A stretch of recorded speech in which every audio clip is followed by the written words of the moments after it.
On the eve of their wedding, Boston Mafia boss Vincent Moretti is forced to fake his own death after a brutal betrayal by his younger brother to save the woman he loves. Believing she was abandoned, Amelia spends 5 years rebuilding her life alone, unaware that Vincent has been watching over her from the shadows. You are listening to a story exclusively narrated on the Mafia Romance channel. Relax and step into the world of love stories filled with mystery, emotions, and passion. Don't forget to like, subscribe to the channel, and leave a comment to support us. The city of Boston wore its lights like jewelry that night, glittering along the harbour as if nothing terrible could ever happen beneath such a sky. Vincent Moretti stood at the floor-to-ceiling window of his penthouse on the 40th floor, a glass of untouched scotch sweating in his hand, and watched the water breathe in the dark. Tomorrow he would marry Amelia Hart. The thought alone unclenched something in his chest that had been wound tight since the day his father died and left him the empire.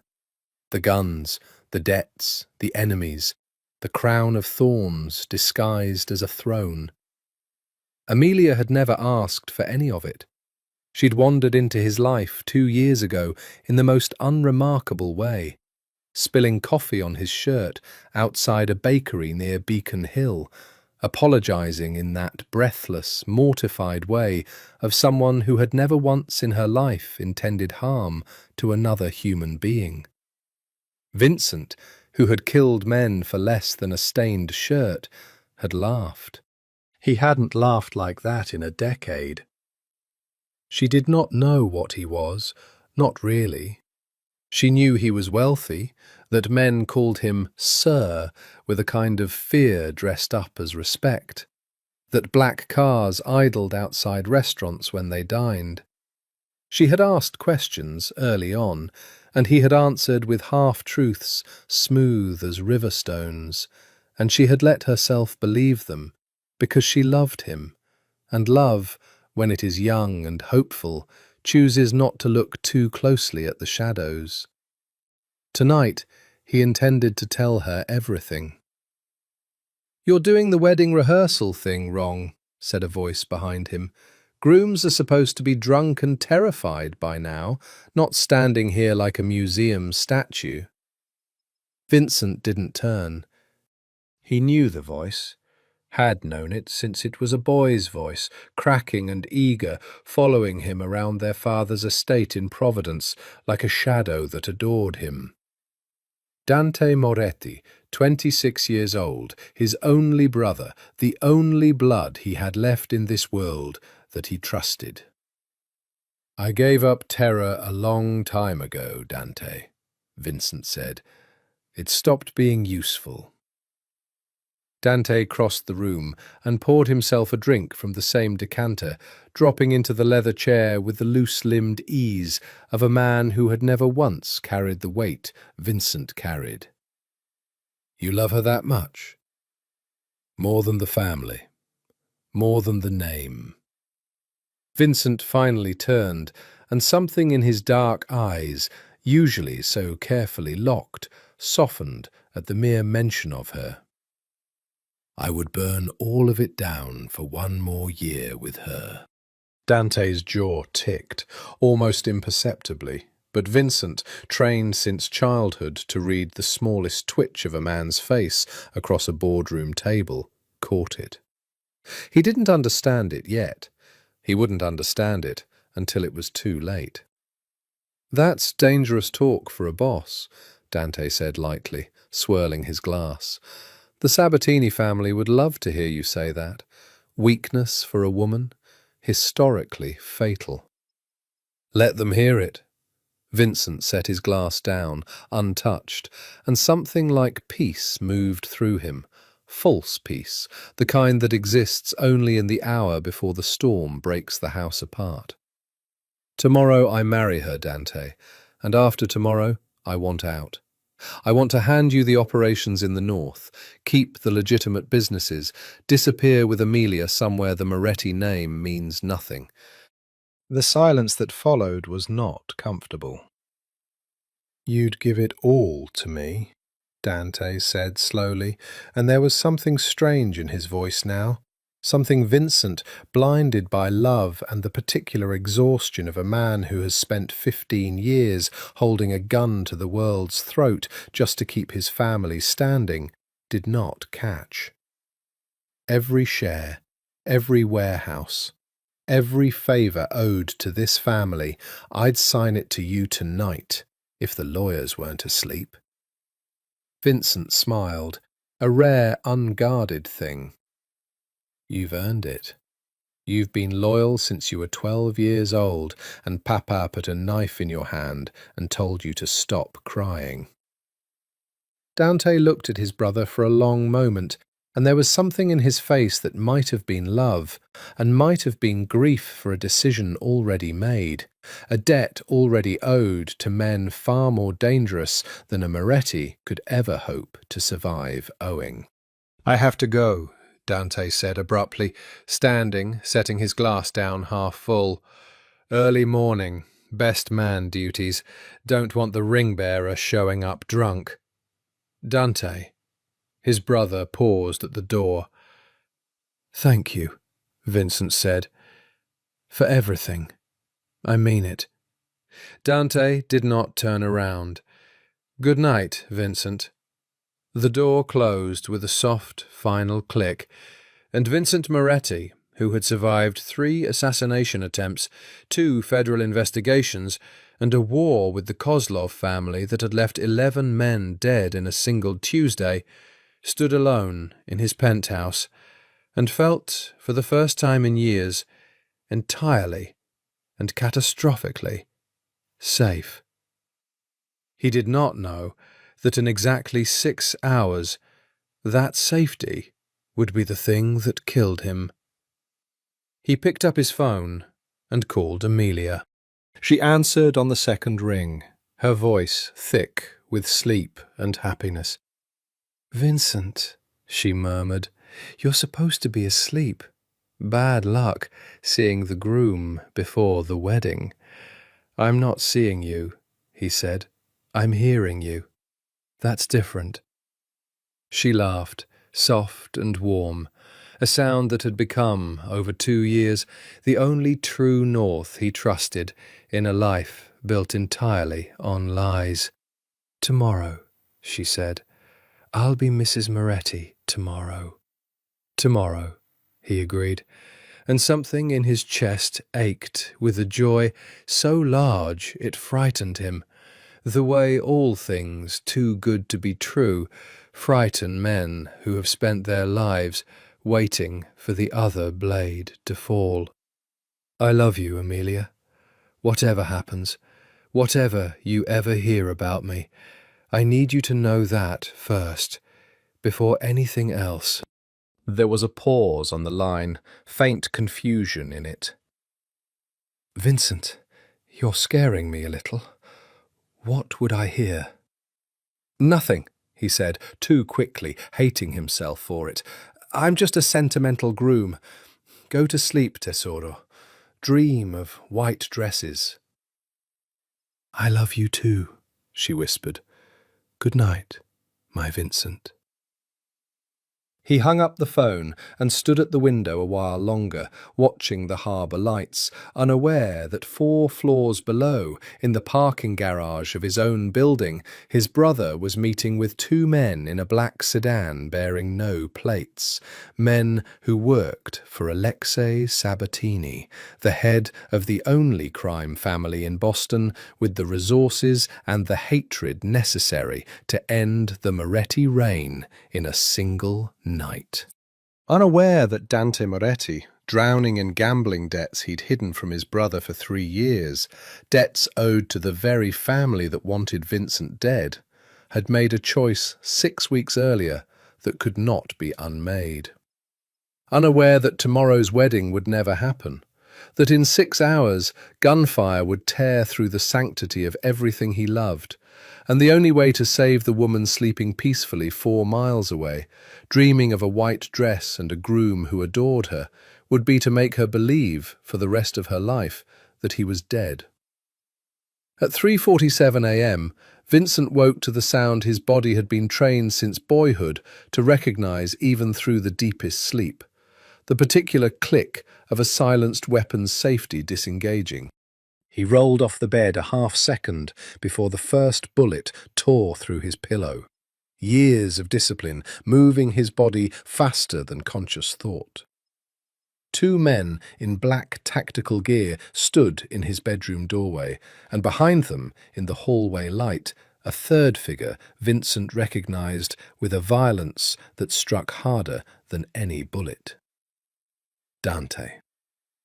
His brother stood there, with a gun in his own hand, not raised, not lowered, his face bone-white and slick with sweat, looking at Vincent on the floor with an expression of such raw devastation that for one absurd, suspended moment, Vincent thought Dante had come to save him. "I'm sorry," Dante said, and his voice broke on the words. "Vincent, I'm sorry. I didn't have a choice. They had Mama's grave. They said they'd desecrate it. They said—" "Shoot him!" one of the gunmen snapped, and the moment shattered. Vincent moved. 15 years of war had built into his muscles an instinct no betrayal could override. He seized the lamp from the nightstand and hurled it, buying himself the half-second he needed to reach the drawer where he kept the pistol Amelia had begged him, half-joking, not to keep in the bedroom. His fingers closed around it as the first true volley of gunfire chewed through the mattress where he'd been lying seconds before. He fired twice. Both gunmen dropped. Dante stood frozen in the doorway, his own weapon still lowered, tears running openly down his face, and Vincent, God help him, could not raise his gun at his brother, even now, even with the smell of gunpowder thick in the air and 2 dead men bleeding into his bedroom carpet. "Why?" Vincent said. It wasn't a question so much as a wound given voice. "Sabatini owns me," Dante whispered. "I owe him $4 million, Vincent. $4 million. I've been paying interest with information for 3 years. I never thought it would come to this. I swear to you, I never thought they'd ask me to." Sirens, distant but approaching. Someone had heard the shots. Someone had called it in. "There are more of them," Dante said, wiping his face with a shaking hand, some last shred of loyalty fighting through the wreckage of what he'd done. "Downstairs, in the lobby. They're not going to stop with 2 men, Vincent. They came for you tonight, and they will come again tomorrow, and the next day. And they'll come for Amelia too, if you're seen alive walking out of this building. Sabatini doesn't leave loose ends. He'll kill her just to make sure you understand what losing feels like." Vincent's blood went cold in a way no gunfire had managed. "Amelia." "There's a way out," Dante said, desperate now, pathetic and terrified, and still, despite everything, Vincent's brother. "The old tunnel from Papa's time, under the building. If they don't find a body, they'll assume you escaped and come after you directly. But if there's a body, if they think you're dead, you want me to fake my own death." Vincent's voice was very flat. "I want you to live," Dante said. "I'll tell them I did it. I'll tell Sabatini I finished the job myself, that you're dead, that the family is mine now, and the debt is cleared. He'll believe me. I'm your blood. Who else would he trust to confirm it? But Amelia can't know. If she knows, If she so much as looks like she's grieving something other than a real death, Sabatini has people watching. He'll know you're alive within a week, and then everyone you love is dead within a month. You have to let her believe it, all of it. You have to let her hate you if that's what it takes to keep her breathing. Vincent looked at the two dead men on his floor, looked at his brother, sobbing now, gun still slack in his hand, a boy again suddenly, 12 years old, with a knife he didn't want to hold. Looked toward the window, toward the direction of Amelia's apartment 4 miles away, where she slept in white sheets, dreaming of a wedding that would now never come. Every instinct in him screamed to go to her, to wake her, to tell her everything, and put a gun in her hand and stand between her and the entire Sabatini organization, if it came to that. But he had built his life on knowing the difference between what he wanted and what would keep the people he loved alive. And the arithmetic here, however monstrous, was simple. If he went to her tonight, she died within the month.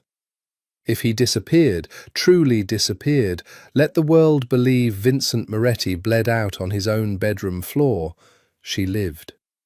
She grieved. She hated him, perhaps, for a silence she would never understand. But she lived. "Get me to the tunnel," Vincent said, and something in his chest, some final, tender piece of the man he had almost gotten to be, closed like a fist. "Take one of their identification badges, leave it near the door, make it look like a struggle. And Dante—" His brother looked up, hope and horror mingled on his face.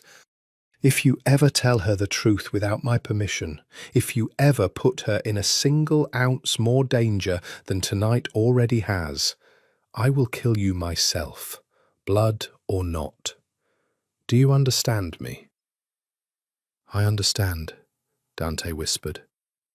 20 minutes later, staged blood pooled from a corpse dressed in Vincent's own clothes, his wedding ring left deliberately on the nightstand as though torn off in a struggle. Vincent Moretti descended into a tunnel his father had built 40 years earlier for exactly this kind of night, and walked out into the black Boston morning, a dead man. Above him, unheard, his phone began to ring. Amelia, waking early with wedding day nerves, calling to hear his voice one more time before the sun came up on what should have been the best day of her life. He did not answer. He would not hear that ringing again, not her real voice, not her laughter, not the particular way she said his name like a prayer, for 5 long years. Amelia Hart stood in her wedding dress in the back room of St. Agnes Cathedral, watching the second hand on the wall clock crawl past 9, then 9:30, then 10, and felt something inside her chest begin, very quietly, to die. "He'll be here," her sister Claire said for the 4th time, though her voice had lost its conviction somewhere around the 2nd hour. "Vincent loves you. Something's happened, that's all. Traffic, or he's dead in a ditch, or he's run off with someone else, or he never intended to marry me at all," Amelia said, her voice strangely calm, the calm of a woman standing at the edge of a cliff who has not yet looked down. Those seem to be the only 2 options anyone's willing to say out loud.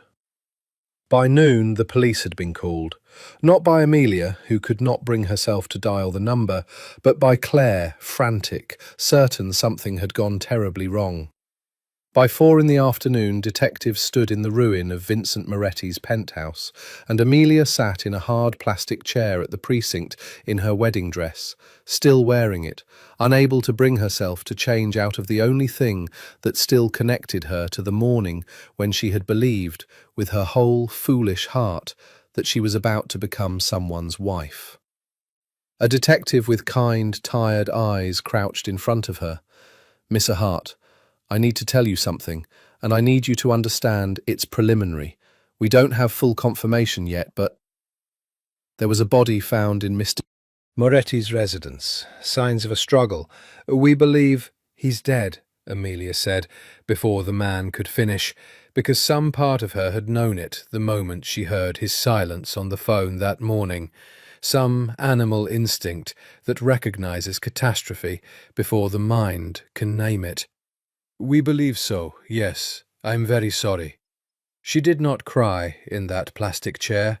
She would think, later, that this was the strangest part of the whole nightmare, that grief that large did not announce itself with tears, but with a kind of total, hollow silence, as though her body had simply stopped being able to process input, like a switchboard overloaded into darkness. The funeral, 3 weeks later, was closed casket, which the family lawyer, a grim, courteous man named Salvatore, who had represented 3 generations of Morettis, explained was standard given the condition of the remains, a phrase that made Amelia physically ill every time she thought of it in the months that followed. Dante Moretti stood beside her at the graveside, his face grey and hollow, and she remembered thinking, even through her own devastation, that grief had aged him a decade in 3 weeks. She had no way of knowing that his hollowness was not grief at all, but guilt, a guilt so total it would eventually calcify into the only kind of penance a man like Dante Moretti knew how to offer: silence and distance, and letting his brother's fiancée believe a lie that was slowly, quietly, killing something in her too. 2 months after the funeral, alone in the apartment she had once imagined filling with Vincent's children, Amelia Hart discovered she was pregnant. She told no one for the first 6 weeks, except Claire, who held her while she cried the tears she had not been able to cry at the funeral, at the police station, in any of the terrible grey weeks of that autumn. She told herself, in the sleepless nights that followed, that she should feel joy, a piece of Vincent growing inside her, a reason to keep breathing when breathing itself had come to feel like an optional activity she was too tired to continue. But joy, when it came at all, arrived tangled with a grief so ferocious it frightened her, because the child growing inside her would never know its father's voice, never know the particular way Vincent laughed with his whole chest, never know that his eyes went soft and unguarded only for her, only ever for her. She would raise this child alone in a city that Vincent Moretti had once, unknown to her, ruled from its shadows. And she would do it without a single word of explanation for why the man who loved her enough to propose on a rooftop covered in fairy lights had somehow also managed to die in a way the police, 6 months later, still could not fully explain. Because that was the detail that never let her rest in the years that followed. The case never closed. No arrests were made. The signs of struggle detectives had mentioned that first terrible day were never elaborated upon in any report she could obtain. And Salvatore, the family lawyer, grew increasingly evasive whenever she pressed, until eventually he stopped returning her calls altogether, and the Moretti name, and everything attached to it, closed around her like a door swinging shut on a room she was never meant to have entered. Her son was born on a bitter February morning, red-faced and furious at the cold world he'd been delivered into. And when the nurse placed him on her chest, Amelia looked down into a face that was, impossibly, achingly, already beginning to hold the shape of his father's jaw, the particular dark intensity that would one day be his father's eyes. "Leo," she whispered, the name she and Vincent had chosen together on a lazy Sunday morning 8 months before he died, half as a joke, half in earnest, both of them laughing about baby names before either had proposed. Leo Moretti Hart. She would raise him alone. She would tell him, when he was old enough to ask, that his father had loved him very much and had died before he was born. And that would have to be enough, because it was the only truth she herself possessed. She did not know, could not have known, not in 1,000 years of imagining, that 4 miles away, in a hospital under a name that was not his own, a man was standing at a window overlooking the very same city, having paid a nurse an enormous, dangerous sum of money to confirm, quietly, that Amelia Hart had given birth to a healthy son. Vincent Moretti pressed his palm flat against the cold glass and wept for the first time since the night he died. Silent, racking sobs that shook a body trained never to show weakness, because somewhere in this city was a son he could never hold, and a woman he could never touch, and a truth he could never tell, not without signing both their death warrants in the same breath. He did not go to her. He would not go to her, not for 5 long years. But from that night forward, some silent, unbreakable vow settled into his chest like a second heartbeat. He would watch over them both, from whatever distance the shadows required, for as long as it took to make it safe to come home. The city had a way of healing over wounds, the way skin heals over a splinter, sealing the pain inside rather than removing it. Amelia had learned to live inside that sealed wound. She had built a life, a small, careful, sturdy life, out of the wreckage of the one she'd planned to have. She worked as an interior designer now, having left the marketing firm where she'd been employed the year Vincent died, unable to bear the sympathetic glances of co-workers who had all attended, or nearly attended, a wedding that never happened. Design felt safer. It was about making broken or empty spaces beautiful again. And there was something in that work that mirrored, in its small way, what she had spent 5 years trying to do with herself. Leo was 4 now, a whirlwind of dark curls and dinosaur obsessions, and a laugh that some nights, when he was tired and unguarded, sounded so much like a laugh Amelia remembered from another life that it stole the breath clean out of her lungs. He asked about his father sometimes, in the sudden, sideways way children ask about the things that matter most. "Was my daddy tall?" he'd asked at breakfast just last week, apropos of nothing, spooning cereal with grave concentration. "Very tall," Amelia had said, throat tight. "Taller than me." "Did he like dinosaurs?" "I never asked him," she admitted. "But I think he would have loved yours especially, the Tyrannosaurus." Leo had nodded, satisfied by this, and gone back to his cereal, and Amelia had turned to the sink and let the water run loud enough to cover the small, private sound of her crying, the way she still did, sometimes, 5 years on, when grief caught her unaware in the middle of an ordinary Tuesday.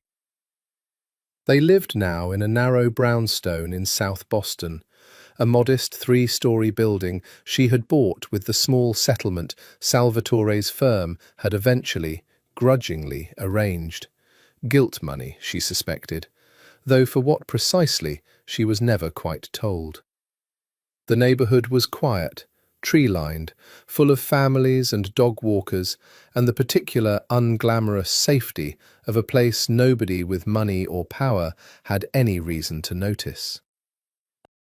Which was precisely why, 6 months ago, when a new tenant moved into the brownstone 2 doors down, Amelia had thought nothing of him at all, beyond a polite, neighbourly curiosity. His name, as far as the building's other residents knew, was Nico Falco.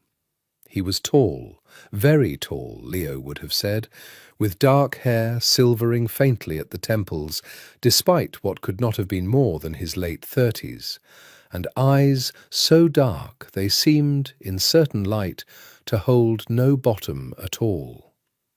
He kept to himself mostly, worked from home in some vague capacity involving international shipping consultation that nobody quite understood or asked further about, and had a habit, noticed first by the elderly woman in 2B and then by half the street, of appearing exactly when help was needed and vanishing before thanks could properly be offered. It was Nico Falco who had shovelled the entire block's sidewalks during the brutal February storm, before dawn, so that nobody would slip on their way to work. It was Nico Falco who had quietly paid off the tab of a struggling young mother at the corner grocery when her card declined, then left before she could turn around and see who had done it. And it was Nico Falco, 6 weeks ago, who had been walking past the brownstone at exactly the moment Leo, chasing a runaway soccer ball into the street, had darted directly into the path of a delivery truck that the driver, texting, had not seen coming. Amelia had not witnessed it. She had only heard, from her open kitchen window, the horrific shriek of brakes, and had run outside with her heart in her throat to find her son standing safely on the curb, shaking, held firmly by the shoulders of a man she barely knew, whose face had gone the colour of ash, whose hands, she would notice later, had trembled for a full hour afterward, in a way that seemed entirely disproportionate to the mild scare of a near miss. "Thank you," she had said, breathless, scooping Leo into her arms, feeling his small heart hammering against her own chest. "Thank you. I don't know what would have—" "He's all right," the man had said, his voice low and rough, strangely thick, as though something in his throat had closed. "He's all right. That's all that matters." He had looked at Leo then, really looked at him, in a way that made something flicker, uneasy and unnameable, at the edge of Amelia's awareness, and for one strange, suspended moment his dark eyes had shone with something that looked, impossibly, like grief. Like a man looking at something he had lost and found again in the same unbearable instant. "Are you all right, Mr. Falco?" she'd asked, because his hands were still shaking, because his face had gone so pale. "Vincent," he'd said, and then, catching himself, correcting so quickly she almost missed it. "Nico. Sorry. Long day." She hadn't thought anything of the slip. Why would she? Grief had taught her 5 years ago that names sometimes catch in a person's throat for reasons that have nothing to do with anyone standing in front of them. She had thanked him again, taken her son inside, and thought no more of it, except that in the weeks that followed she began to notice how often Nico Falco seemed to simply be there. At the park, at a careful distance when Leo played. Outside the grocery store on the evenings she came home too exhausted to think about carrying bags up 3 flights of stairs alone. On the sidewalk in the mornings, always with some plausible, unremarkable reason for his presence, always careful never to intrude, never to ask for more than politeness allowed. She began, without quite admitting it to herself, to look for him. She did not know, could not possibly have known, that the man renting the brownstone 2 doors down under a false name was the same man she had buried 5 years earlier in a closed casket. That every dollar of careful help, every shovelled sidewalk, every quiet act of protection was the desperate, silent language of a man who had loved her too much to let her die, and now loved her too much to stay away, Even from a distance he had promised himself and his dead brother's memory he would never cross. She did not know that Vincent Moretti had spent 5 years dismantling, piece by piece, the empire that had once made him a target. Selling businesses, severing alliances, funneling resources into legitimate shell companies, waging a long, patient, silent war to make Boston safe enough for him to breathe in again. All so that one day he might stand in front of Amelia Hart not as a ghost haunting her from 2 doors down, but as a man who could finally tell her the truth. She only knew that when Nico Falco looked at her son, something in his face broke a little, every single time. She did not yet know why. Vincent had told himself the day he signed the 6-month lease on the brownstone under the name Nico Falco that he would simply watch. That was all. Watch from a safe distance, confirm with his own eyes that Amelia and his son were healthy, safe, unharmed by the ruins of the life he'd once built. And then he would leave, quietly, the way he had come, and let them go on living the peaceful, ordinary life he had bought them at the cost of his own name. He had not expected the boy to run directly into his arms. Not literally. Not that first day, that terrifying day with the truck and the brakes shrieking and his own heart very nearly stopping entirely at the sight of his son, standing frozen in the road, but in every way that mattered since. Leo had a habit, Vincent was slowly, helplessly discovering, of attaching himself instantly and without reservation to anyone who showed him the smallest kindness. Within a month of that near miss, the boy had taken to greeting Vincent by name, Nico, with the kind of delighted, unguarded joy that undid something carefully constructed in Vincent's chest every single time he heard it. "Nico, look, I found a worm." "Nico, do you know how fast a T-Rex could run?" "Nico, will you push me on the swing? Mummy's arms get tired." He should have moved. He should have broken the lease, packed the few belongings he'd allowed himself, and disappeared to another city, another borrowed name, and let the wound scab back over the way it had been slowly scabbing for 5 years. Instead, he found himself, on a warm Tuesday evening in late spring, sitting on the low stone wall outside the brownstone, pushing his 4-year-old son on a rusted swing set in the small public park at the end of the street. Listening to a laugh that was, impossibly, achingly, his own laugh, echoed back at him across a generational gap he had never been permitted to close honestly. "Higher, Nico, higher! If I push you any higher, your mother will have my head," Vincent said, and Leo laughed with his whole small chest, and something in Vincent's own chest, long since armoured over, cracked another degree wider.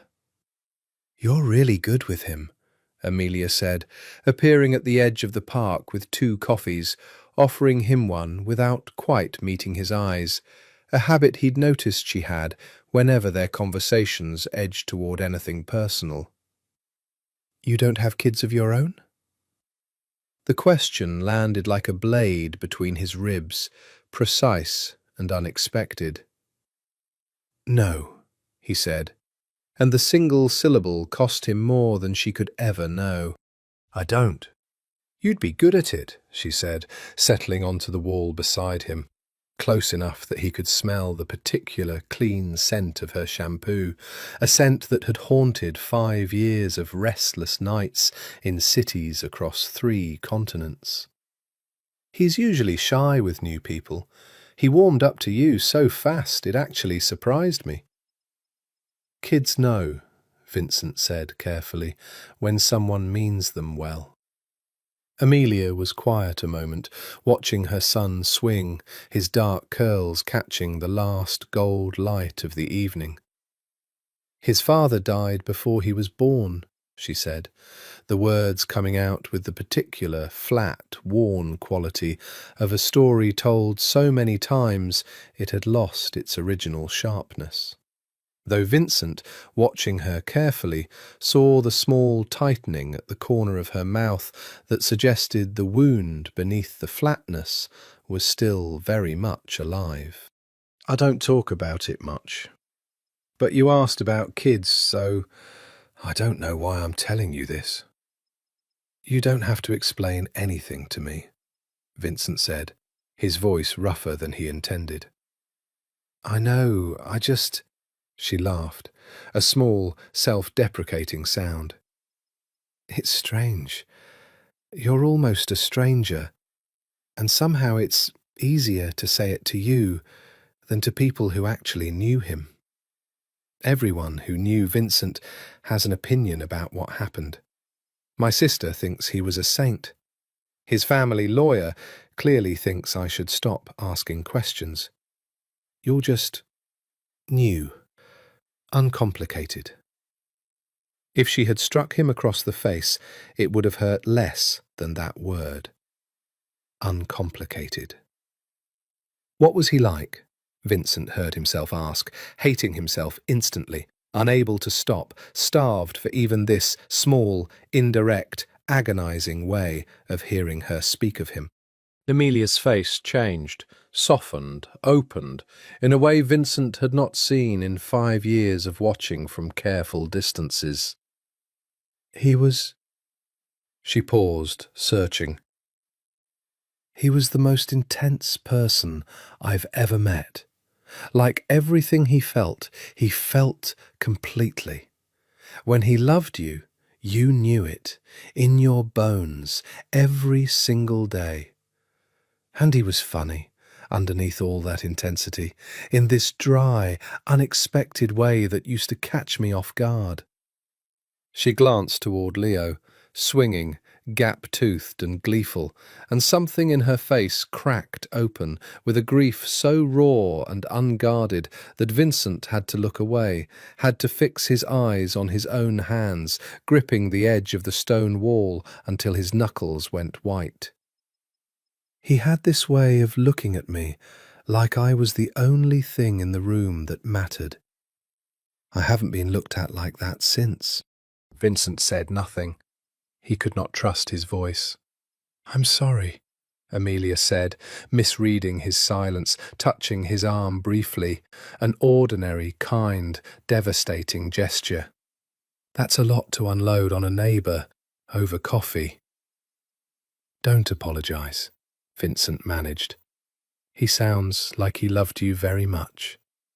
"He did," Amelia said, and there was something fierce in it, something that had survived 5 years of silence and unanswered questions entirely intact. "Whatever happened that night, and I've never fully understood what happened that night. I have never once doubted that Vincent Moretti loved me. I just wish he'd trusted me enough to let me help him, whatever it was. I wish he hadn't left me to guess." The words fell into Vincent like stones into still water, ripples he felt for hours afterward. He had told himself for 5 years that his silence had been the only way to keep her alive. He had never once let himself sit with the possibility that the silence itself had been its own kind of wound, separate from and nearly as devastating as his death. That in trying to protect her from Sabatini's reach, he had also, unknowingly, robbed her of the one thing grief needs most in order to heal: the truth. "Nico!" Leo called from the swing. "Watch this!" And he leapt off mid-arc, landing in an ungainly sprawl on the grass, laughing uproariously at his own daring, and Amelia gasped and rushed to check him for scrapes, And Vincent sat very still on the stone wall, watching the two people he loved more than his own life, more than his own name, more than the empire he'd sacrificed everything to dismantle, and understood with a clarity that terrified him that he could not keep doing this. Could not keep standing at this careful, agonizing distance, pretending to be a kind stranger, while his son called him by a false name, and his fiancée still, in every way that mattered to the part of him that had never stopped counting, grieved a man who was sitting 3 feet away from her. Something would have to break. He simply did not yet know. It would be Leo. 4 years old and unguarded and terrifyingly perceptive, who would be the one to break it. Summer settled over South Boston in slow, golden waves, and with it came a rhythm to the little street that Vincent had not expected to find himself woven into so thoroughly. He told himself each week that this would be the week he moved on. Each week he found some new reason to stay. A school event Leo begged him to attend, a broken pipe in Amelia's basement that he fixed himself rather than call a plumber. A Tuesday evening dinner Amelia invited him to almost apologetically. "Since you're always around anyway, and it seems silly for you to eat alone." He should have said no to the dinner. He said yes. It became, without either of them quite naming it, a habit. Tuesday nights, the 3 of them around Amelia's small kitchen table, Leo narrating elaborate dinosaur battles with his fork while Amelia laughed, and Vincent felt something in his chest loosen that he had believed, after everything, to be permanently seized shut. He watched Amelia move through her kitchen with the easy competence of a woman who had rebuilt an entire life with her own 2 hands. And he loved her. God help him.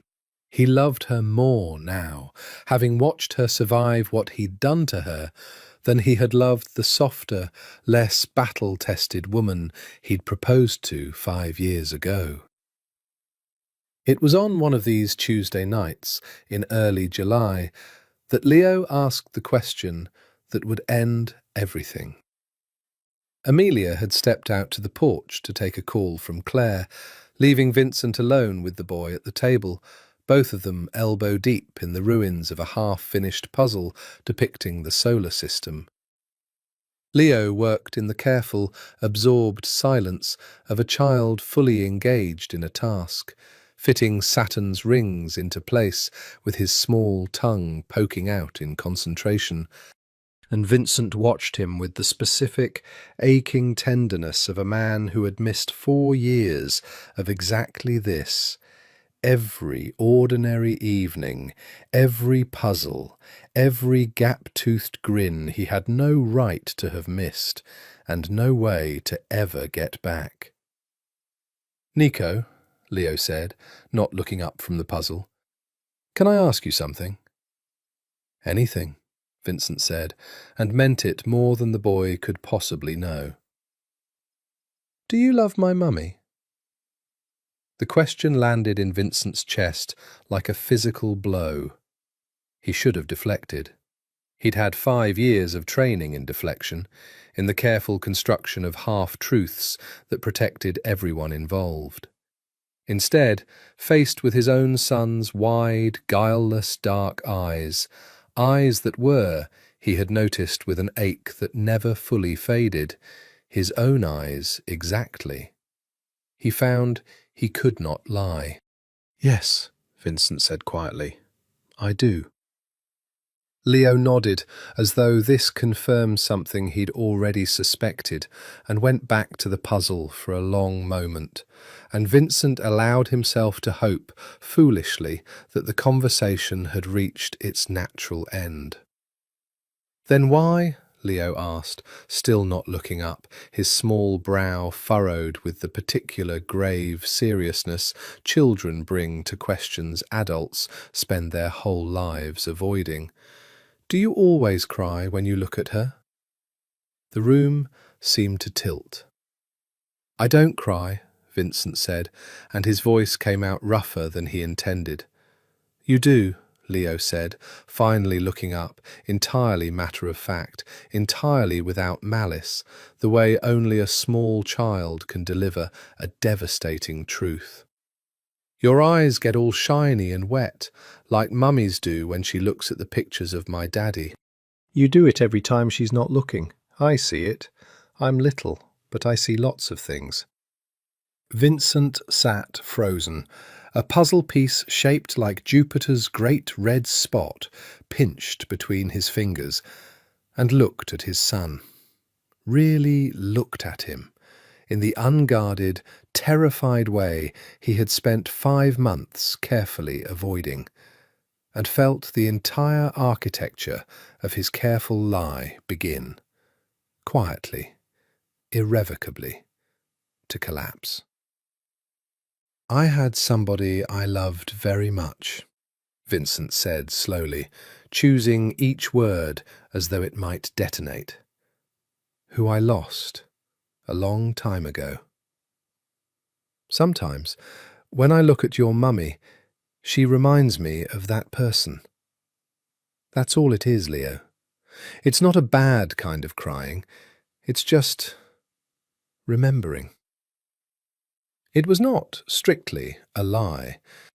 It was, Vincent understood even as he said it, the closest he had come in 5 years to telling his son the truth, and the proximity of it, so close, so devastatingly close, and yet still a wall of falsehood standing between them, hurt worse than any outright lie ever could have. "Did she die?"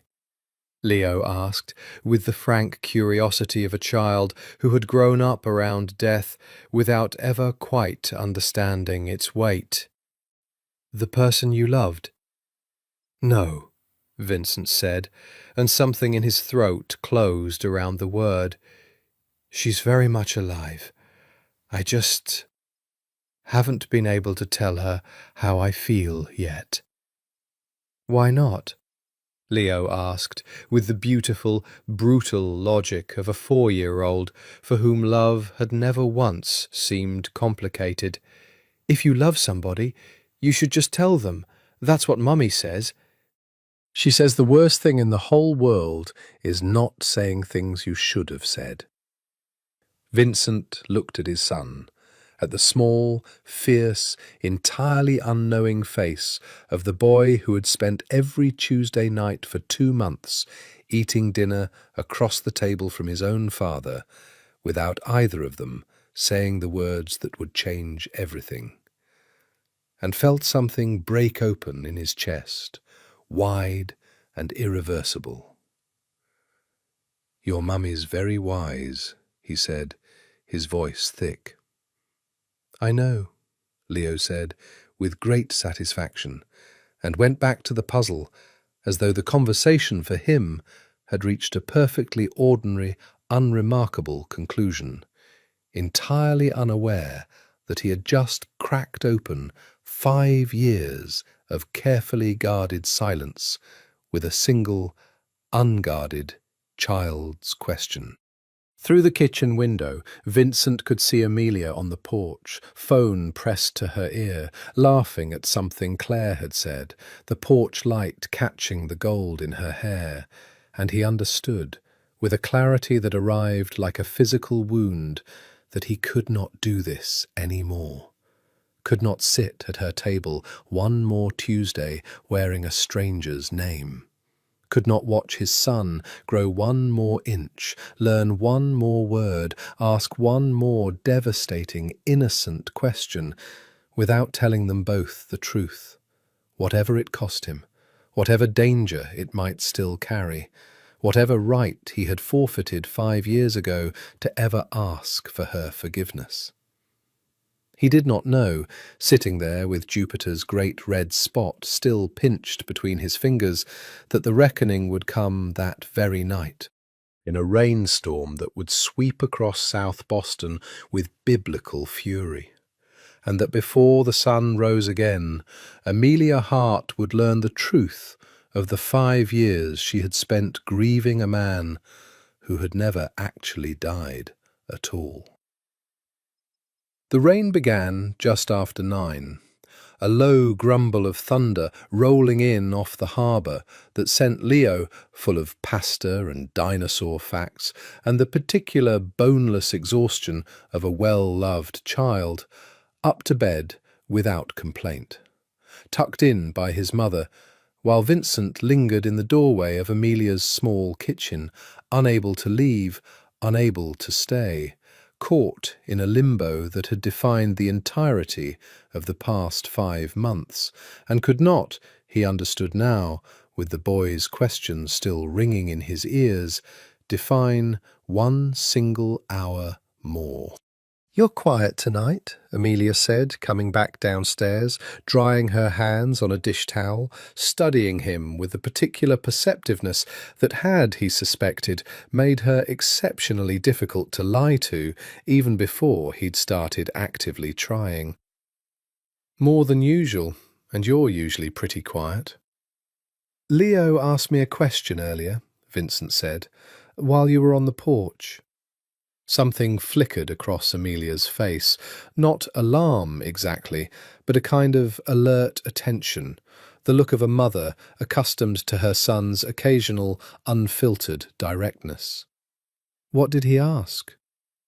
"He asked if I loved you," Vincent said, and watched Amelia go very still. "I told him yes." The rain had picked up outside, hammering now against the kitchen window in earnest sheets, and somewhere in the distance thunder rolled long and low across the water, and Amelia stood in the middle of her own kitchen, with the dish towel forgotten in her hands, looking at Vincent Moretti, at Nico Falco. The name still felt like ash in his mouth, with an expression he could not fully read. "That's a strange thing to tell a 4-year-old, she said carefully. "He also told me," Vincent continued, because he had come this far and could not stop now, could not retreat back into the careful lies that had cost him 5 years of his son's life already, "that I cry when I look at you, that I do it every time you're not watching. He said I look at you the way you look at his father's picture." Amelia set the dish towel down very slowly on the counter. "Nico." "That's not my name," Vincent said.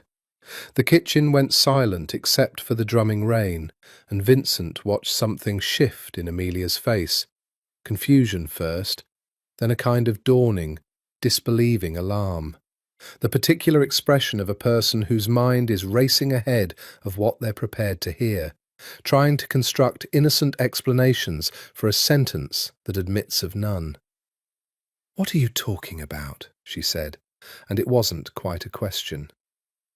"I need you to sit down," Vincent said, and his voice, to his own ears, sounded like it belonged to someone else entirely, someone very young, someone very frightened, someone who had spent 5 years rehearsing this exact moment in 1,000 sleepless nights, and found, now that it had arrived, that none of the rehearsals had prepared him for the reality of her face. "I don't want to sit down. I want you to tell me what you're talking about, right now, before I—" She stopped, pressed a hand to her mouth, and Vincent watched 5 years of buried grief and unanswered questions rise up behind her eyes all at once. A dam he had built and was now, deliberately, about to break. "Nico, what is going on?" "Amelia." He had not said her name, her true name, spoken the way only he had ever spoken it, low and reverent and aching, in 5 years, and the sound of it in his own mouth undid something in his chest entirely. "Look at me." Really look at me." She looked at him. He watched her gaze move over his face, the same face, older now, lined by 5 years of grief and distance and a war fought entirely in silence, but the same face nonetheless, the face she had once traced with her fingertips on a rooftop covered in fairy lights, the face she had once promised to love for the rest of her life. He watched the recognition arrive in her eyes, not as a single flash, but as a slow, horrifying dawn, feature by feature. The tilt of his jaw, the particular darkness of his eyes, the way he stood, the way he had always stood, like a man braced for a blow he refused to flinch from. "No," she said, and her voice broke on the single syllable. "No, that's not... You're not... Amelia, you're dead." Her voice rose, cracking, 5 years of controlled grief shattering in real time across her face. "I buried you. I stood at your grave in my wedding dress because I couldn't stop wearing it. I raised our son alone for 5 years, thinking you were dead, and you're telling me, you're standing in my kitchen, telling me—" "I never died," Vincent said, and the words, spoken aloud for the first time in 5 years, felt like a confession dragged up from the bottom of the ocean. "I've been alive this entire time. I let you believe I was dead because it was the only way to keep you and Leo safe from the people who tried to kill me the night before our wedding. I have spent 5 years dismantling everything that made you a target, and the moment I believed it was safe, I came back. Not to reveal myself, I told myself, just to watch, just to make sure you were both all right from a distance. And then Leo asked me why I cried when I looked at you, and I couldn't lie to him. Not one more day. Not one more hour." Amelia stood frozen in the middle of her kitchen. Rain hammering the windows, her whole body trembling, and for a long, terrible moment, Vincent thought she might simply collapse, might shatter entirely under the weight of 5 years of grief revealed. In a single sentence, to have been unnecessary. To have been built on a lie he had chosen for her without ever asking whether she wanted to be protected at such a cost. "Get out," she said, very quietly, and the quiet was somehow worse than screaming would have been. "Get out of my house. Amelia, please, let me explain. You let me bury an empty box, Vincent." Her voice cracked entirely now, 5 years of grief pouring out in a single, unbroken flood. "You let me raise our son alone. You let me think you didn't trust me enough to marry me, or that you'd changed your mind, or that something so terrible had happened you couldn't even leave me a note. Do you have any idea at all, what those 5 years have been like? And you were here. You were here for 5 months, sitting at my table, pushing my son on the swings, letting him call you by a name that isn't yours, and you didn't say one word. I was trying to protect you. You were trying to protect yourself," she shouted, and the words hung in the storm-lashed kitchen like a verdict. "From having to face what you'd done to me. Get out, Vincent. Get out of my house, right now, before I call the police and tell them the man I buried is standing in my kitchen and I have absolutely no idea what to do with that information." Vincent stood in the doorway a moment longer, rain lashing the window behind him, his heart breaking in real time at the sight of the woman he loved shattering in front of him, under the weight of a truth he should have told her 5 months ago. 5 years ago, the very first night he'd watched her weeping from a hospital window, he'd had no right to be standing at. Then he turned and walked out into the storm, and Amelia Hart sank slowly to the kitchen floor and wept.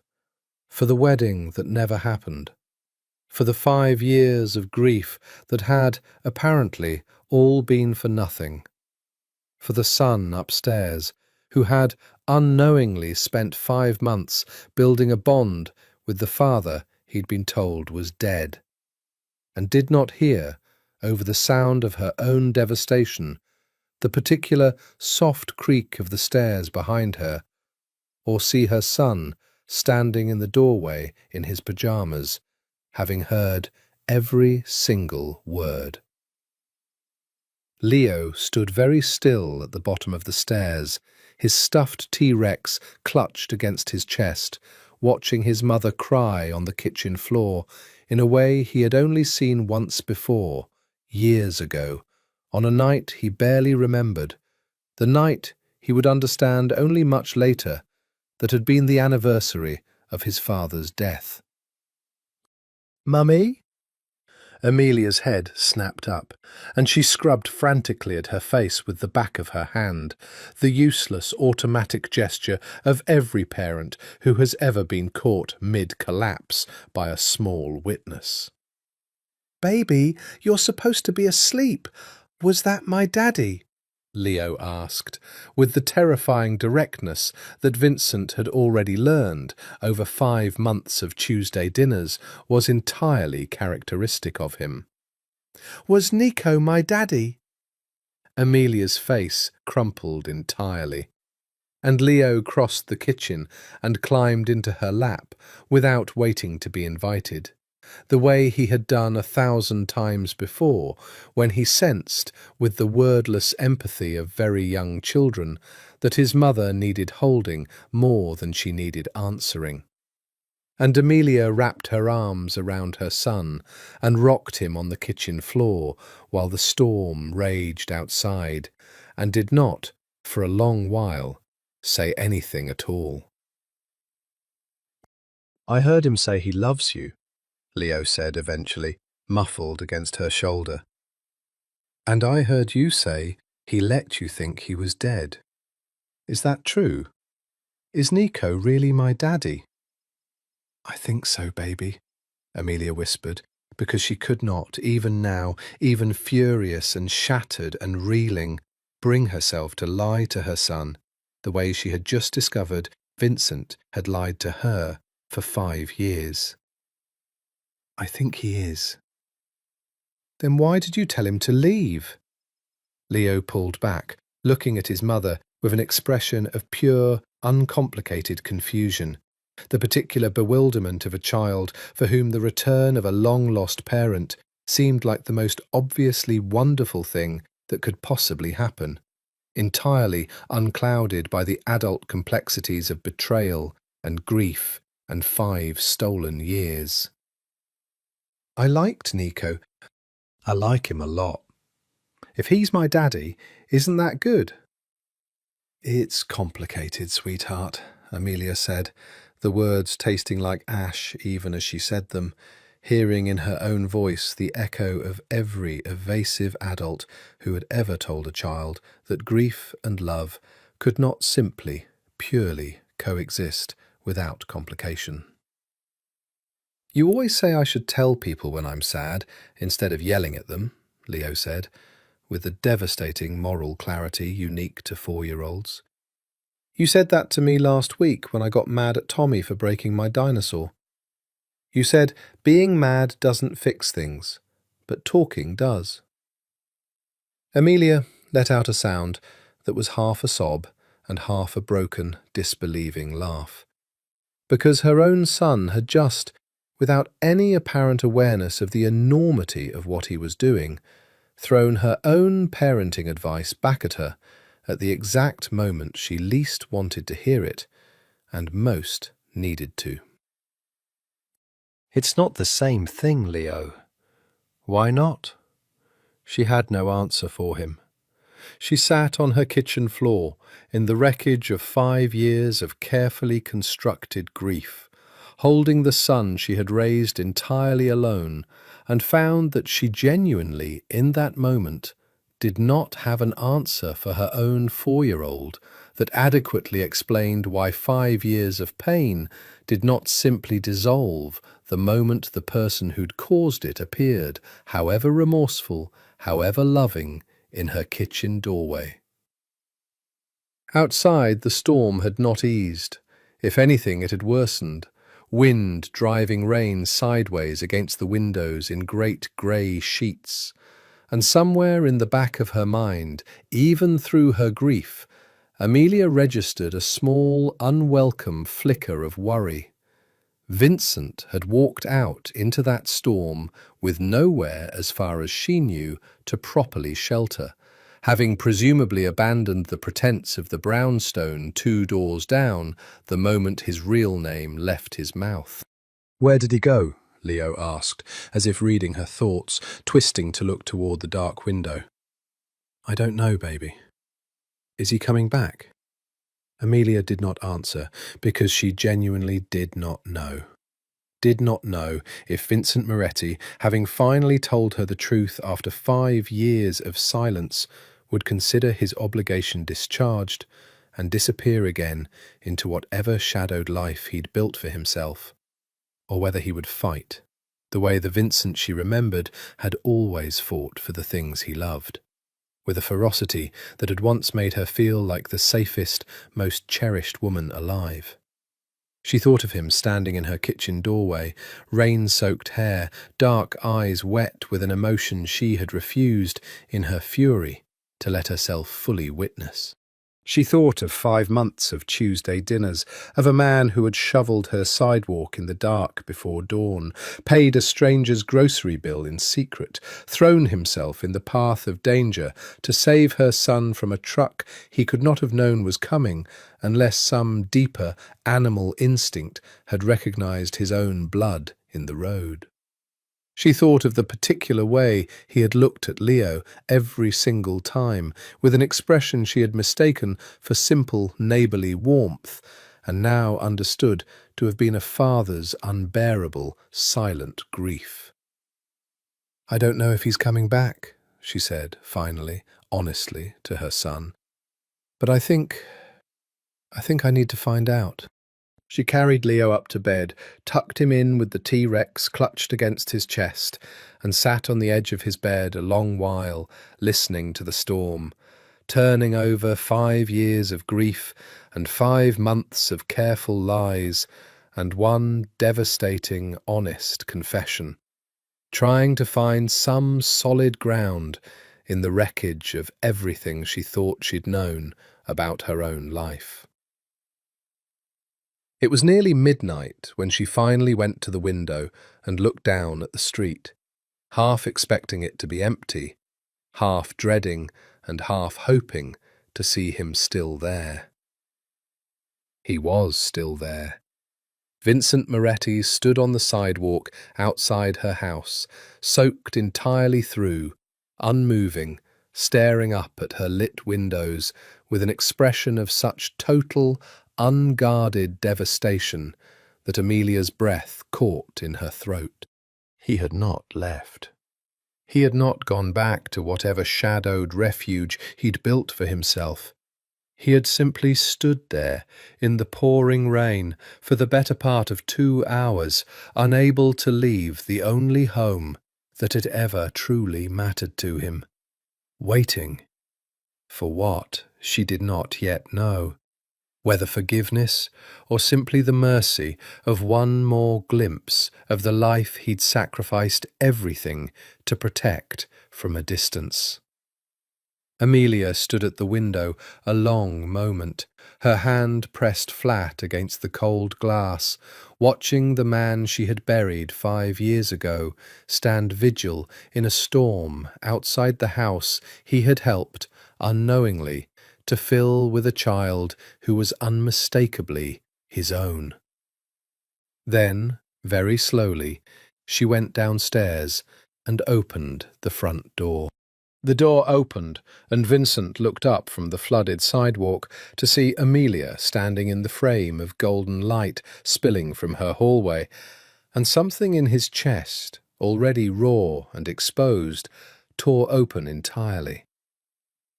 "You're going to catch pneumonia standing out there," she said, and her voice was not warm. Not yet, not close to warm, but it was not the voice of a woman ordering him off her property either, and Vincent found himself moving toward her before conscious thought had fully caught up with his feet. "I didn't come back to ask for your forgiveness," he said, and the words, rehearsed 1,000 times in 5 years of sleepless nights, came out of him now in a rush, rough and unrehearsed, despite the years of preparation, because nothing he had imagined saying to her had accounted for the reality of standing in front of her again, soaked through, stripped of every defense he had spent a lifetime building. "I know I don't deserve it. I know nothing I say tonight can give you back the 5 years I took from you, or the 5 years Leo spent not knowing his father was alive. And I am not asking you to simply forget any of that, because I haven't forgotten it either, not one single day of it." He was on his knees before he fully registered moving, the cold, wet stone of her front walk biting through his trousers, rain streaming down his face, indistinguishable now from the tears he no longer had the strength or the will to hide. And Amelia stood in her doorway, looking down at him. Vincent Moretti, the most feared man in Boston for a decade and a half, kneeling in the rain outside her front door, like a man begging for his life. "I came back," he said, his voice breaking entirely, "because my heart never left you. Not for a single day of those 5 years. I built an entire second life, an entire false identity, dismantled everything my father and I spent decades building, fought a war in the shadows against men who would have killed you and our son without a second thought. All of it, every single piece of it, so that one day I could stand in front of you again and tell you the truth. I told myself I'd wait until it was completely safe. I told myself I'd wait until there was no possible way my presence could put either of you in danger. But the truth is, Amelia, I would have waited forever. Because waiting felt safer than facing what I'd have to see in your eyes the moment you learned what I'd done. Leo asked me a question tonight that I couldn't lie my way around anymore, and I am so profoundly sorry that it took a 4-year-old's honesty to give me the courage that 5 years of loving you from a distance never did."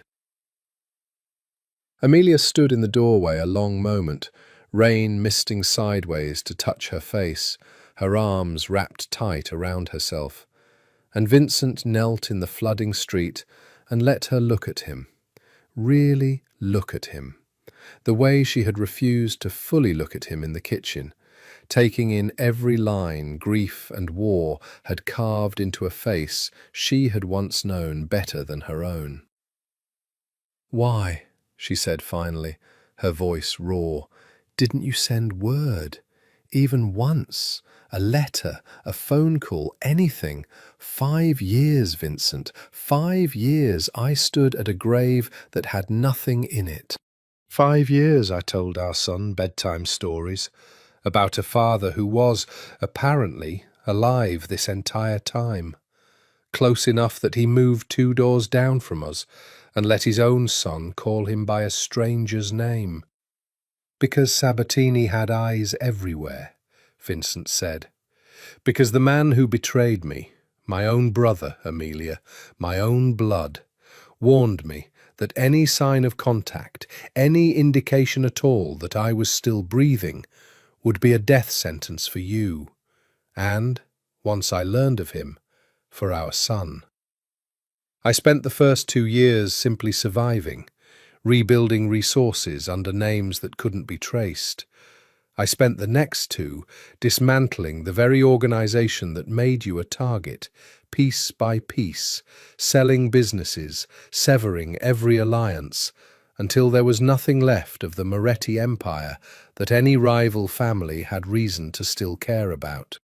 I came back to Boston 8 months ago and spent 2 more months watching from a distance, making absolutely certain it was safe before I let myself get close enough to actually speak to you. Every single day of those 5 years, I made the calculation that your grief, terrible as I knew it to be, was survivable in a way your death would not have been. I was wrong to make that choice for you without your consent.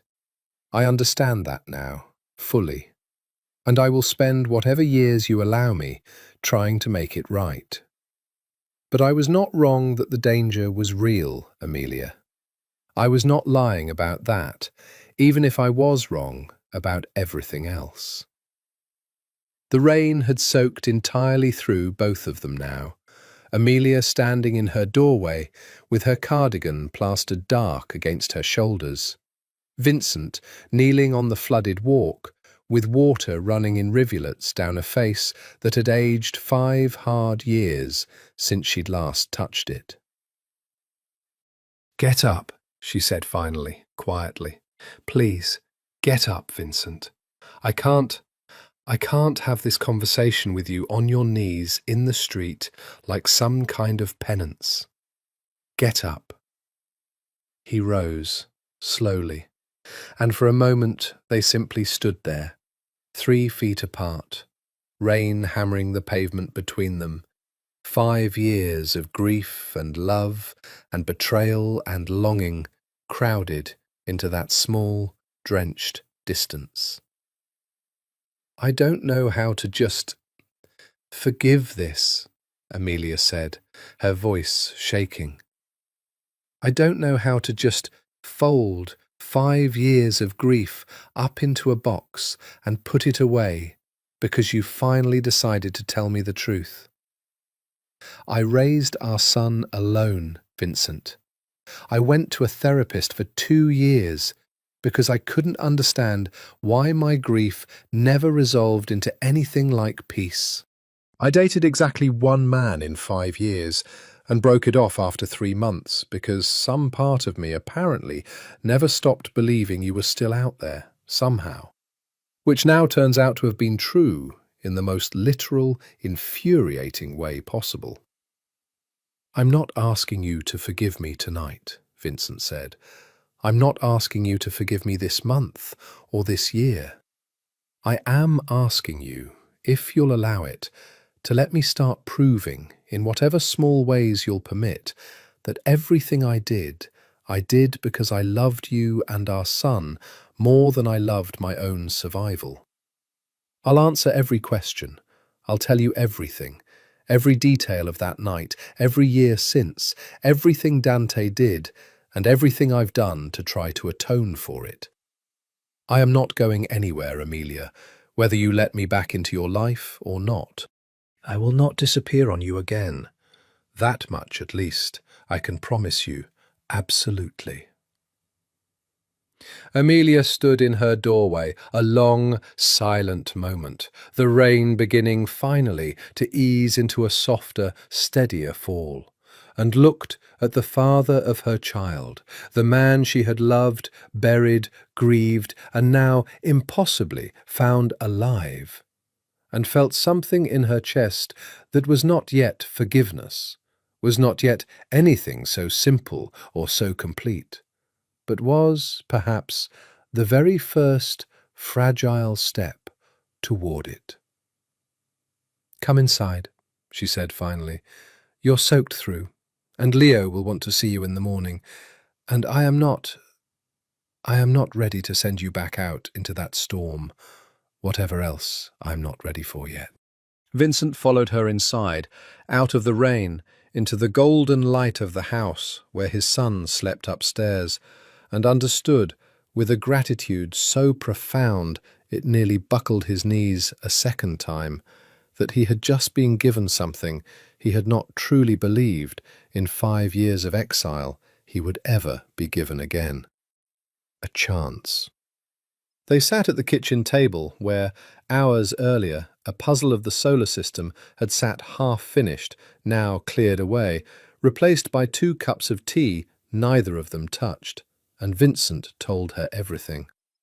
He told her about the night before the wedding, the gunman in his bedroom, Dante's tear-streaked face in the doorway, the $4 million in gambling debts that had made his own brother a weapon aimed at his heart. He told her about the tunnel beneath the building, built decades earlier by his father for exactly this kind of catastrophe, and the staged scene left behind for the police to find, his clothes on a stranger's corpse, his ring left on the nightstand like a final, devastating clue. "Whose body was it?" Amelia asked, her voice hollow, and Vincent watched the question cost her something even to ask. "One of the men sent to kill me," Vincent said. Dante altered the scene enough, with help from a coroner our family had leverage over, that identification could be made through dental records that had been quietly falsified years earlier for exactly this kind of contingency. "My father built escape routes into everything, Amelia, even into death itself. I never wanted to use any of it. I never imagined I'd have to. And Dante just let me believe you were dead. For 5 years, stood beside me at your grave and said nothing. He believed, and I believed, that it was the only way to keep you alive," Vincent said. "Sabatini did not simply want me dead, Amelia. He wanted the Moretti name erased, root and branch, and that meant anyone connected to it. If he had learned I survived, if he had learned that Dante had lied to him about completing the job, he would have come for you specifically, to make certain I understood the price of surviving. I know now, hearing you describe 5 years of unresolved grief, that the cost of my silence was higher than I let myself believe at the time.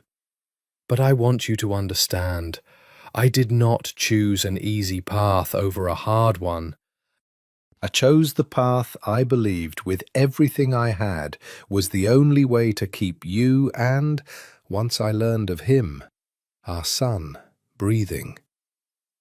"Where is Dante now?" Amelia asked. Was he punished? Did Sabatini ever find out the truth?" Something dark moved across Vincent's face. "Dante spent 2 years believing he'd destroyed both his brother and his own soul in a single night. He tried, in his own broken way, to atone, fed me information, protected certain interests from a distance, worked quietly against Sabatini's expansion into territory that would have hurt you specifically, though you never knew any of it. 18 months ago, Sabatini discovered the deception, discovered that Dante had lied about my death, that I was alive somewhere, rebuilding. He had Dante killed for it." Amelia's hand flew to her mouth. "Vincent, I don't ask for sympathy for him," Vincent said, his voice rough, old grief and old fury tangled together in a way that had never fully resolved, not in 18 months, not ever. What he did to us can never be undone. But he died trying to protect the 2 of you, in the end, in the only broken way he knew how, and I have had to make peace, somehow, with mourning a brother who both destroyed my life and, in his final act, tried desperately to save it." "That's why you finally felt safe enough to come back?" Amelia said slowly, understanding dawning. "Sabatini believes you're dead. Dante's death confirmed it in his mind. There was no one left alive who could contradict the story. Sabatini believes the Moretti line ended 18 months ago," Vincent confirmed. "As far as he and every rival family in this city know, Vincent Moretti has been dead for 5 years, and his brother, the last of the bloodline, died protecting a secret with him. I spent the year after Dante's death systematically confirming that belief was airtight, tracing every remaining connection, making absolutely certain that nothing, no financial trail, no surviving associate, nothing could resurrect the truth. Only when I was completely certain did I come back to Boston. I told myself I would simply watch, from a distance, exactly as I had for the 3 years before that. I did not plan to become Nico Falco to you and Leo. I did not plan for any of what happened over these past 5 months. I told myself every single day that I would leave before it became this complicated. "Why didn't you?" Amelia asked quietly. "Leave, I mean, before it got complicated." Vincent looked at her for a long moment, rain still ticking softly against the windows as the storm finally spent itself, and something in his dark eyes, the same eyes, she realized now, looking at him fully for the first time in this new, terrible, honest light that Leo had inherited entirely, down to the particular way they went soft only for the people he loved most, opened wide, with an honesty that had cost him, she understood, everything he had left. "Because the first time I saw Leo run into the street after that soccer ball," Vincent said, his voice breaking, "and I got to him half a second before that truck did, and I held my son, Amelia, alive, breathing, safe in my arms for the first time in his entire life. I understood that I could not simply watch anymore. I told myself I would only stay long enough to be certain you were both safe and then disappear again, let you go on with your life without ever knowing I'd been close enough to touch. But every Tuesday you invited me to dinner. Every time Leo called my name across that park, every ordinary, extraordinary moment of watching my son grow up in small, stolen fragments, I found I could not make myself leave. I told myself 1 more week, then 1 more. I have been telling myself 1 more week for 5 months, Amelia, because the alternative, leaving you both again, disappearing a second time, was a cruelty I discovered I did not have in me to commit twice. Amelia sat very still, tears tracking silently down her face, and reached across the small kitchen table, the same table where, hours earlier, her son had asked Vincent an innocent question that had shattered 5 years of careful silence, and covered his hand with her own. "I am so angry with you," she said, her voice thick. "I don't know if I've ever been angrier at anyone in my entire life, and I don't know how long that anger is going to last, or what it's going to look like living alongside whatever else I feel for you, which is still there, Vincent, whatever else is true, and that terrifies me almost as much as the anger does." "I'm not asking you to resolve any of it tonight," Vincent said, turning his hand beneath hers, lacing their fingers together for the first time in 5 years, a small, careful gesture that felt to both of them like the first stone laid in the reconstruction of something neither of them yet knew how to name. "I'm only asking for the chance to try, however long it takes. However much of the anger I have to sit with, unresolved, while you decide whether there's anything left worth rebuilding." Upstairs, unheard by either of them, Leo had fallen back asleep, clutching his stuffed T-Rex, dreaming, as 4-year-olds do, uncomplicated dreams, entirely unburdened by the enormous, fragile, terrifying work of reconciliation happening in the kitchen below. Work that would take, in the weeks and months that followed, far more than a single rain-soaked confession to complete, but which had, that night, at long last, truly begun. Vincent did not stay the night. Some boundaries Amelia had made clear as the storm finally broke into a soft, exhausted drizzle near 2 in the morning could not be crossed simply because the truth had finally been spoken aloud. He had nodded, understanding completely, and walked the 2 doors down through the wet, quiet street back to the brownstone that had, for 5 months, been the closest thing to home he'd allowed himself, and had not slept at all, lying instead in the dark, replaying every word of the conversation, every flicker of expression on Amelia's face, searching for some sign of what the coming days might hold. She texted him at 7 the next morning. "Come for breakfast. Leo has questions."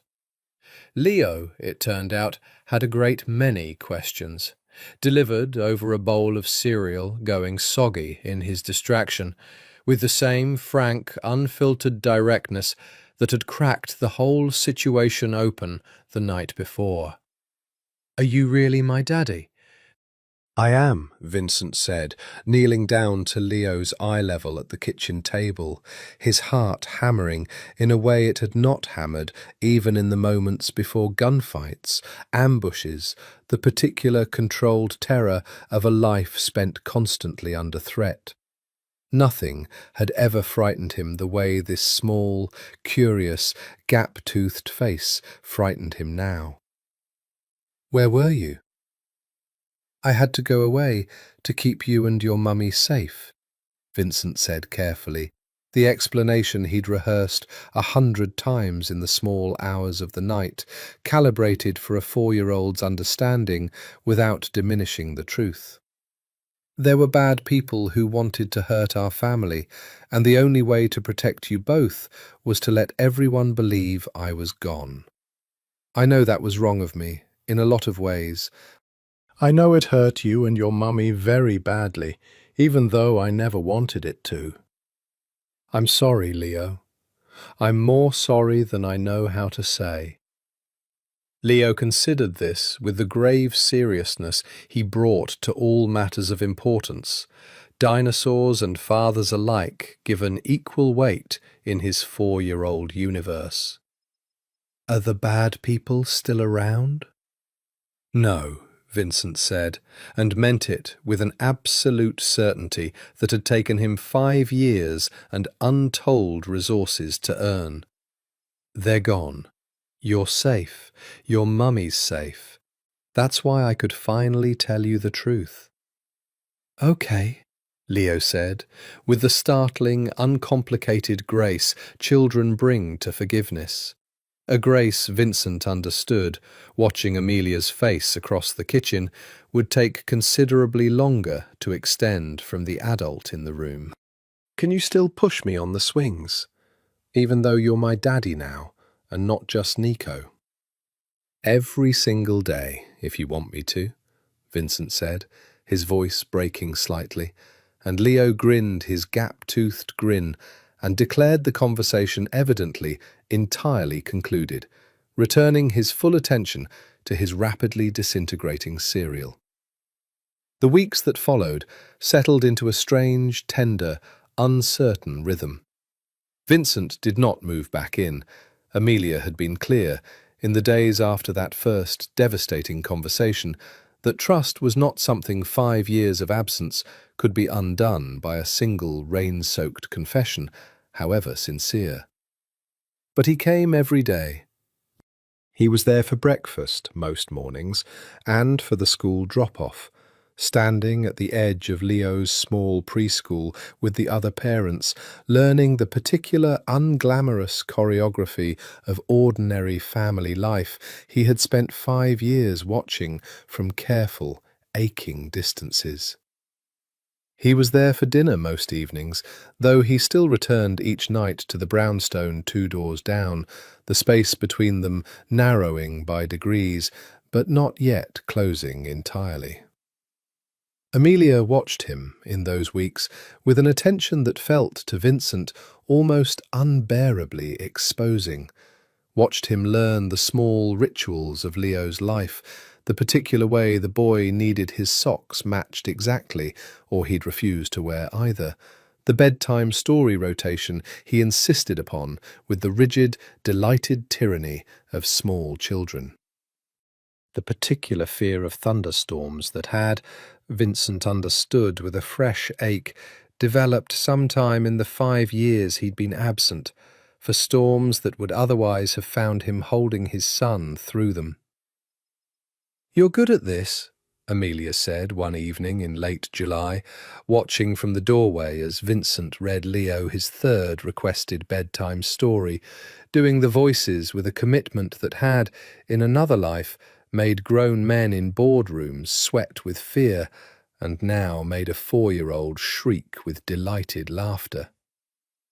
"I had 5 years to imagine every single moment I was missing," Vincent said quietly, once Leo had finally fully surrendered to sleep, the two of them standing together in the hallway outside his door in the soft dark. "I used to lie awake in whatever city I was hiding in and try to imagine what he looked like, what he sounded like, whether he had my temper or your patience. I never once let myself imagine I'd actually get to find out." "Do you regret it?" Amelia asked. "The 5 years, everything you gave up to protect us?" Vincent considered the question with the same care he gave to every question she'd asked him in these strange, tender weeks, unwilling to offer her anything less than complete honesty ever again. "I regret the pain it caused you. I will regret that for the rest of my life, and I don't expect that regret to ever fully resolve, nor do I think it should. But do I regret the choice itself, faced with the same circumstances again? No. I would make the same choice 1,000 times over, because the alternative was a version of this world where you and Leo were not standing here, in this hallway with me tonight. And I could not live in that version of the world, Amelia. I genuinely do not believe I could survive it." Amelia was quiet a long moment, studying his face in the dim hallway light.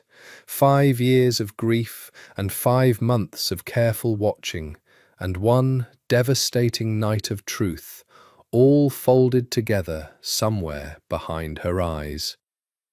"I believe you," she said finally.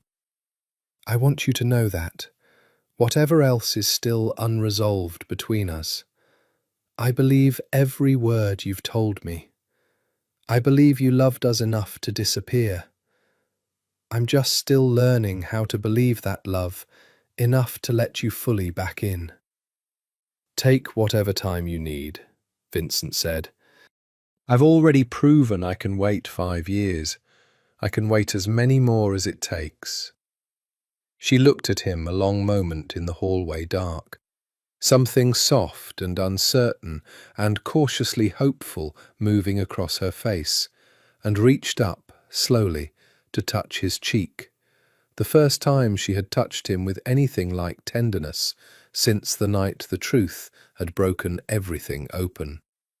And Vincent closed his eyes and leaned into the touch, like a man finally, after 5 long years in the desert, allowed a single sip of water. "Good night, Vincent," she whispered.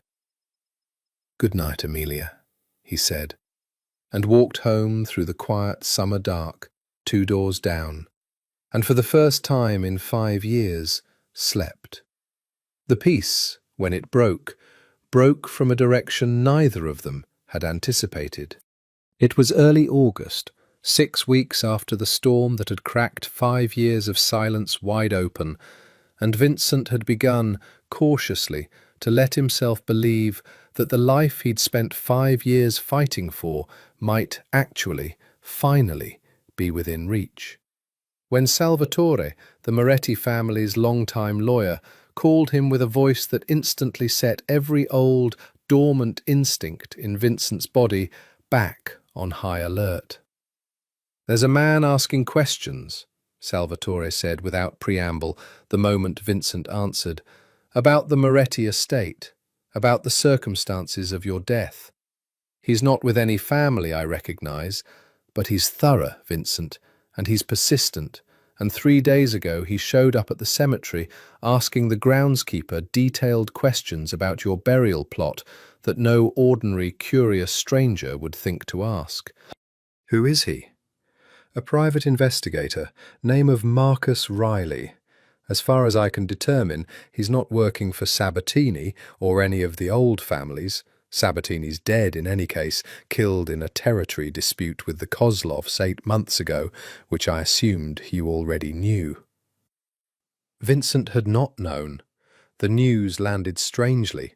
The man whose vendetta had cost him 5 years of his life, dead in some unrelated dispute, the entire architecture of danger he'd spent 5 years dismantling, piece by piece, rendered, in some sense, moot by an event entirely outside his control. Then who's paying Riley? "That," Salvatore said grimly, "is what concerns me. I traced the retainer back through 2 shell accounts before it went cold, but the trail I did manage to follow leads back to Providence. To your father's old rivals, Vincent, the Castellano family." Vincent's blood ran cold. The Castellanos had been his father's bitterest enemies for 2 decades before an uneasy truce, brokered in blood and money, had finally settled the war between the families. A truce that had held, brittle but intact, for the entirety of Vincent's tenure as boss, precisely because both sides understood that reopening it would cost more than either family could afford. But a truce built on the assumption of Vincent Moretti's continued existence and enforced by the fear of his retaliation would mean nothing at all to a family that believed him 5 years dead. "If they discover I'm alive," Vincent said slowly, working through the implications with the same cold, methodical precision that had once made him one of the most effective bosses Boston had ever seen, "they'll assume it means the old truce is void, that the Moretti territory, the businesses I sold off, the alliances I severed. They'll wonder what else I've been hiding. They'll wonder if I'm rebuilding. And if they believe that, Salvatore, they won't wait to find out whether it's true before they act."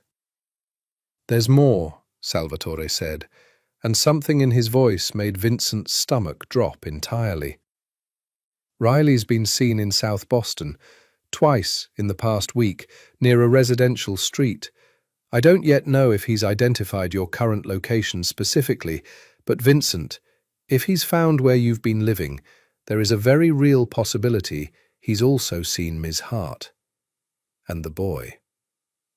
Vincent was already moving, phone pressed to his ear, crossing the 2 doors to Amelia's brownstone before Salvatore had finished speaking, every instinct that had kept him alive through 15 years of mafia warfare screaming a single, unbearable alarm.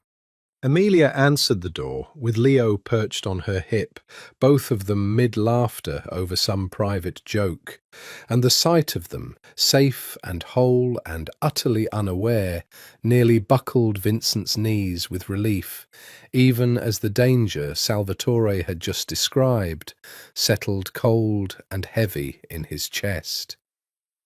"Vincent, what's wrong?" Amelia asked instantly, reading the alarm on his face with the perceptiveness 5 years of solitary parenting had sharpened in her. "I need you to pack a bag," Vincent said quietly, careful to keep his voice light for Leo's sake, even as every word cost him enormous control. "Just for a few days, both of you. I'll explain everything, but I need you to trust me on this one thing, without questions, right now, the way you haven't had to trust me in 6 weeks." Amelia's face went pale. old fear surfacing instantly beneath the careful new peace they'd built together. Is it starting again? Everything you just spent 5 months telling me was over.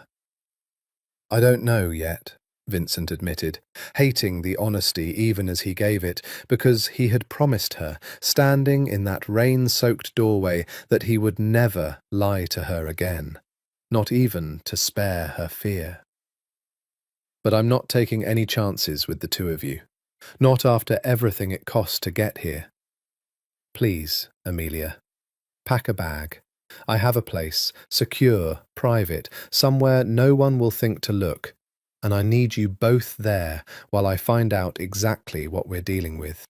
Amelia looked at him a long, searching moment, Leo shifting sleepily against her shoulder, and Vincent watched her make, in real time, the terrible calculation that love under threat always demands. The choice between fear and trust, offered again exactly when trust had only just begun, tentatively, to rebuild itself. "Okay," she said finally, quietly. "Okay, Vincent. Give us 20 minutes. As she turned to go pack, Vincent caught her wrist, gently, and she paused, looking back at him. "I will not let anything happen to either of you," he said, his voice low and fierce, the voice of the man who had once ruled an empire through sheer force of will, resurfacing now in service of the only cause that had ever truly mattered to him. Not again. Not ever. I have spent 5 years and everything I had rebuilding a life safe enough to bring you both into. I am not losing it now, Amelia. I promise you that. She held his gaze a long moment, something steady and trusting settling into her expression despite the fear still evident beneath it. I believe you, she said. Go. I'll be ready. 20 minutes later, Vincent Moretti loaded his fiancée and his son into an armoured car he had kept, quietly, on retainer for exactly this kind of contingency, and drove north out of Boston toward a secured property in New Hampshire that no record anywhere connected to his name, old or new, understanding with grim, familiar clarity that the war he had spent 5 years believing finished might, after all, be only just beginning again. The property Vincent drove them to sat at the end of a long gravel drive in the White Mountains foothills. A sprawling log and stone house purchased 4 years earlier under a shell corporation so thoroughly buried that even Salvatore, who knew nearly everything about Vincent's affairs, had needed 3 separate calls to locate the deed when Vincent asked him to prepare it for exactly this kind of emergency. "You built this place 4 years ago?" Amelia asked, standing in the great room as evening light slanted gold through tall windows overlooking a still, dark lake. Leo already racing from room to room in the particular delighted chaos of a 4-year-old discovering an enormous new space to explore. "I built several places like this," Vincent said, setting their hastily packed bags down by the door. "In case I was ever able to come back for you, I wanted somewhere safe to bring you. I didn't know if I'd ever actually use it. Some nights I didn't believe I would." Amelia moved to the window, watching the last light fade over the water, and Vincent watched her carefully, the particular fear that had lived in her eyes since he'd shown up at her door in a rush that afternoon, still evident beneath the calm she was working hard to project for Leo's sake. "Tell me the truth," she said quietly, not turning from the window. "How bad is this?" Vincent came to stand beside her, close but not touching, giving her the space she'd need to hear this fully. "There's a rival family. The Castellanos, old enemies of my father's, who may have learned I'm alive. If they have, they'll assume the truce that's kept the peace in Boston for 15 years is void, and they'll move against whatever they believe remains of the Moretti interests. That's the immediate danger. The longer-term danger is that if word spreads that I survived, other families who considered old debts settled by my death may reconsider that as well. And Leo? Me? You're both civilians, as far as anyone in that world is concerned, Vincent said carefully, which under normal circumstances would offer real protection. The old codes are clear that families don't target civilians. But Sabatini broke that code once already, 5 years ago, trying to reach me through you, and I have no guarantee the Castellanos would honour a boundary Sabatini didn't. I'm not willing to gamble your safety on the goodwill of men I have no reason to trust. Amelia was quiet a long moment, arms wrapped around herself, watching darkness settle fully over the lake. 5 years I spent building a life where I never had to think about any of this, she said finally. Where the worst danger in my day was Leo running too close to traffic or forgetting his lunch. And now I'm standing in a safe house you built specifically because you always knew this day might come. I know, Vincent said quietly. I know what I'm asking of you, bringing this back into your life after everything. If you want, once this immediate threat is resolved, I will do whatever it takes. Disappear again, if that's truly what would keep you safest and happiest. Even if it breaks me to do it. No, Amelia said sharply, turning to face him fully for the first time since they'd arrived, something fierce and unexpected flaring in her expression. No, Vincent, I did not spend 6 weeks slowly, carefully, terrifyingly learning to trust you again just to send you back into hiding the first time danger appears. I am angry about a great many things.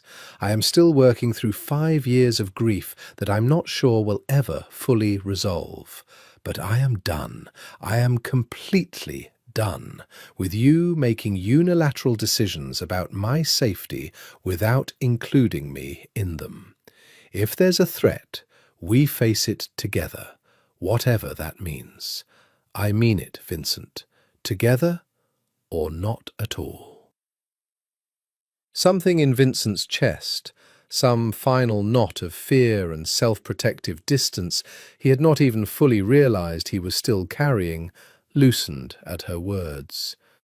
Together, he agreed, his voice rough.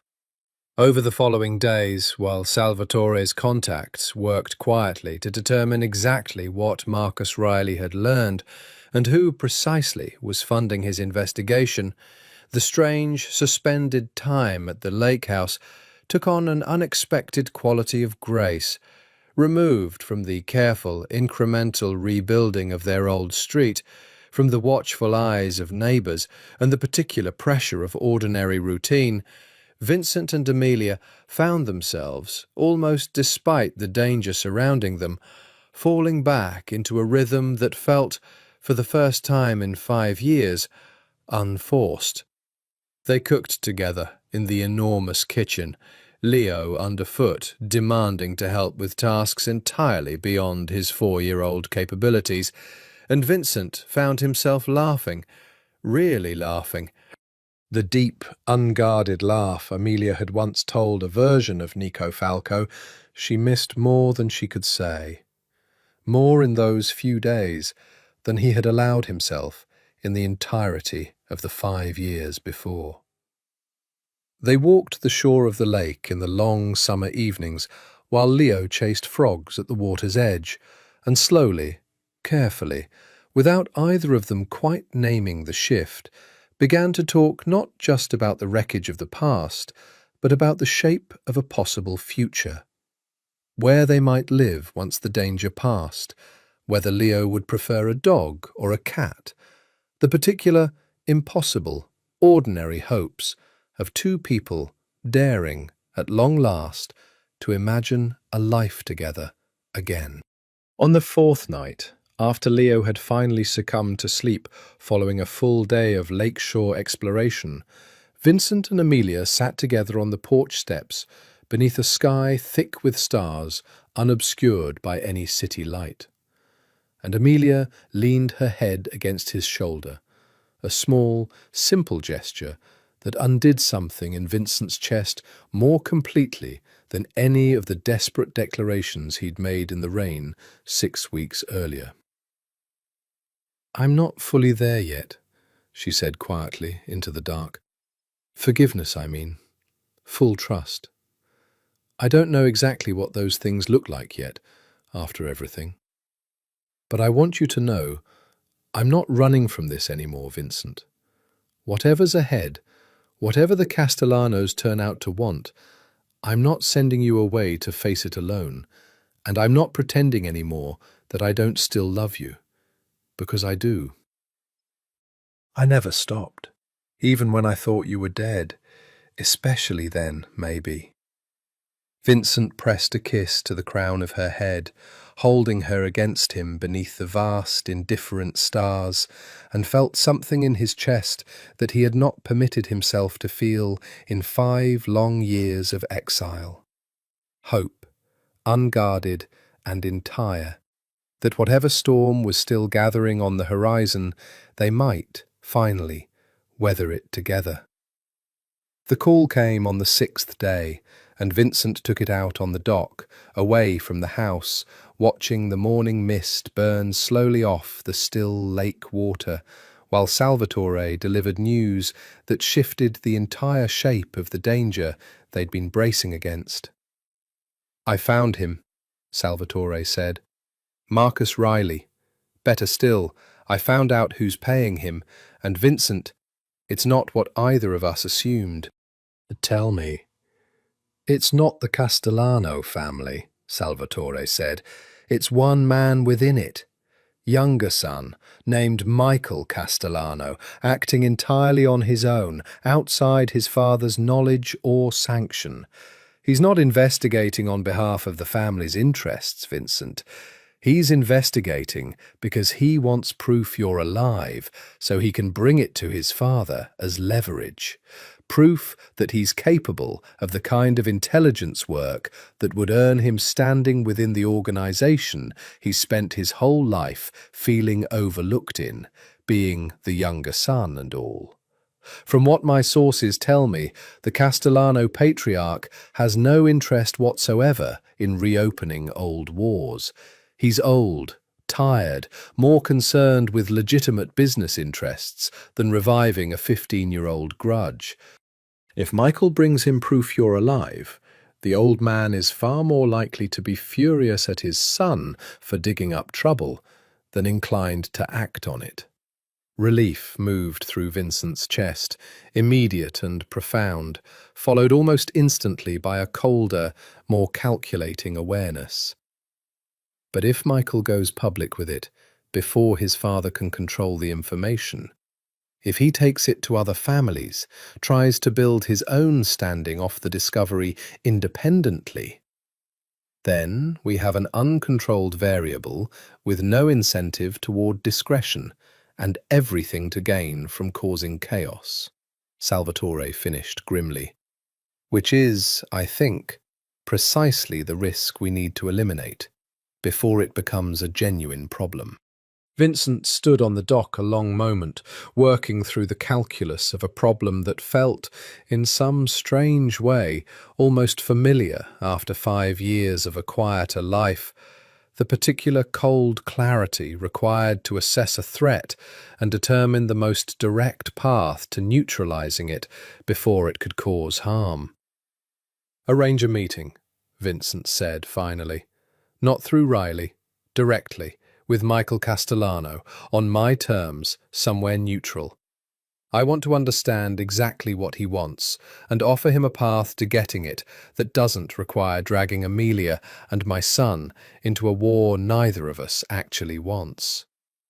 "Vincent, meeting him directly confirms the very thing you've spent 5 years trying to keep hidden.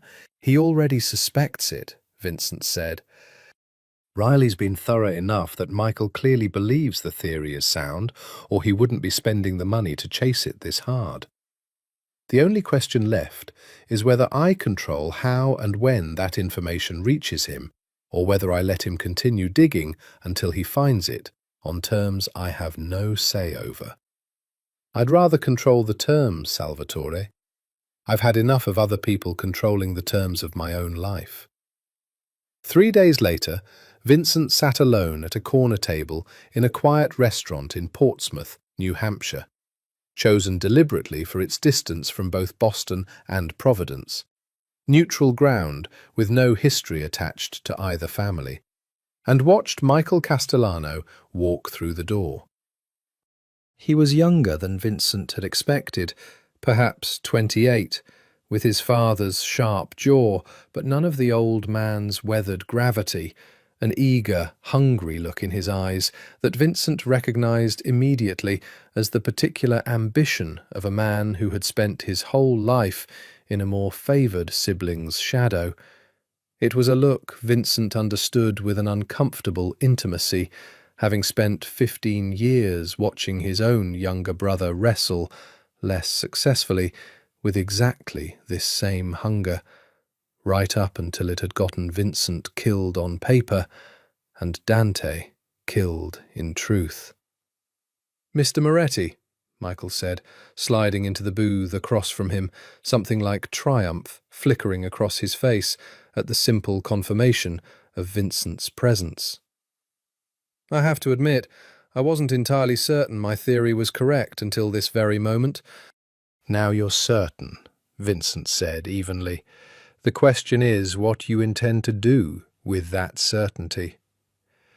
"That depends," Michael said, leaning back with the particular false confidence of a young man trying very hard to project more power than he actually possessed, "on what you're prepared to offer me to keep it quiet." "I'm not offering you money," Vincent said. "You have plenty of that already, being your father's son, and money was never really what you wanted from this investigation in the first place. You wanted proof that you could accomplish something significant on your own, something your father would have to respect."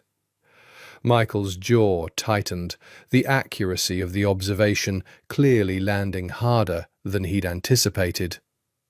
"And what exactly are you offering instead?"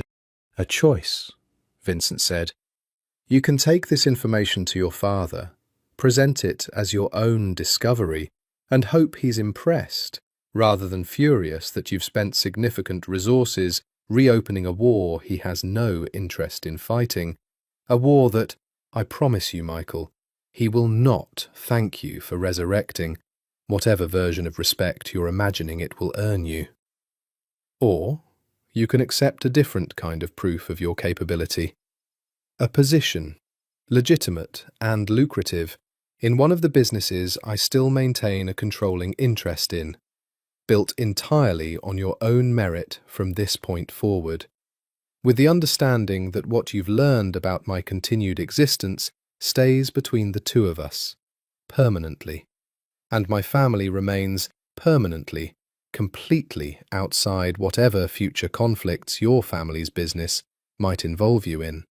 Michael studied him a long moment, the hunger in his expression warring visibly with a calculation Vincent recognized, having made 1,000 similar calculations himself across 15 years of exactly this kind of negotiation.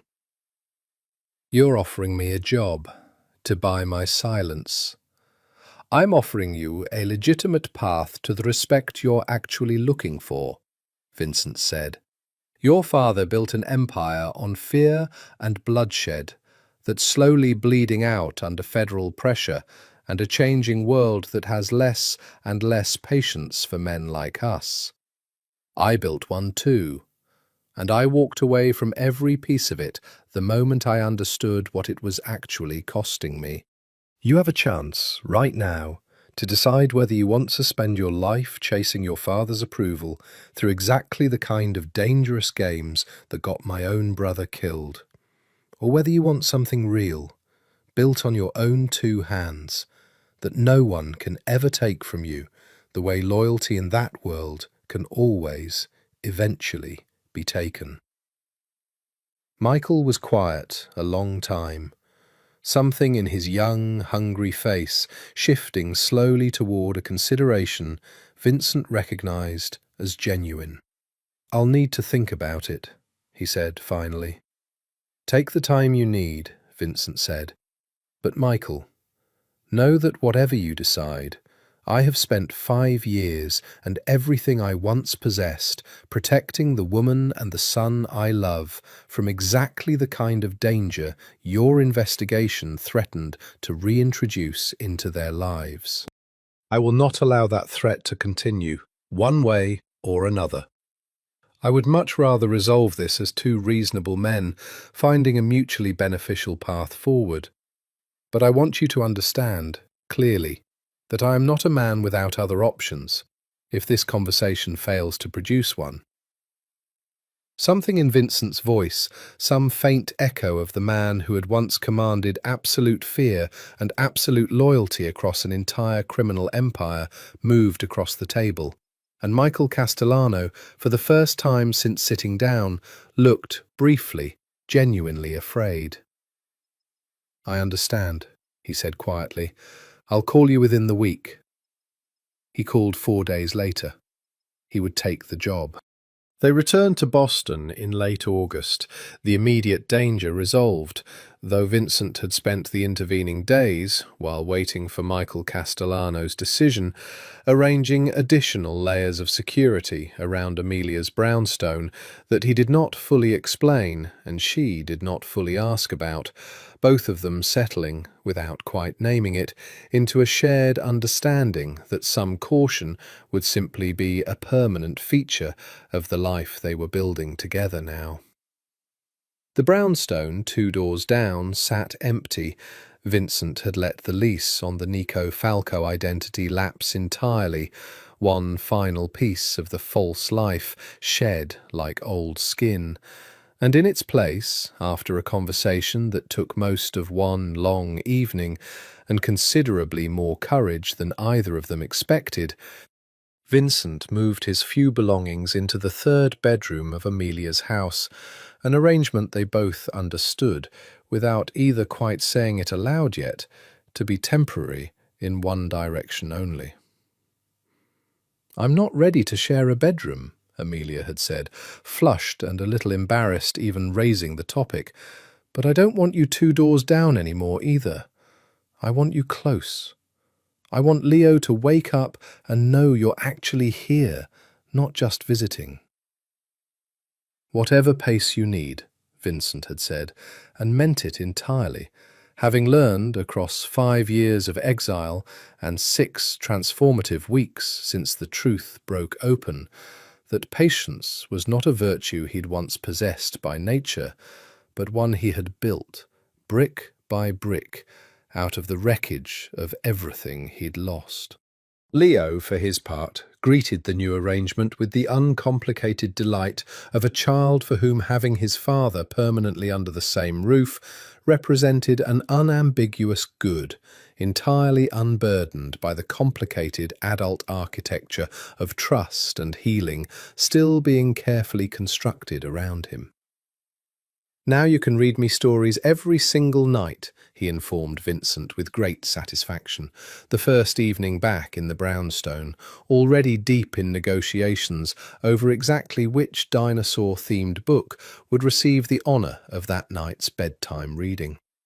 "Not just Tuesdays."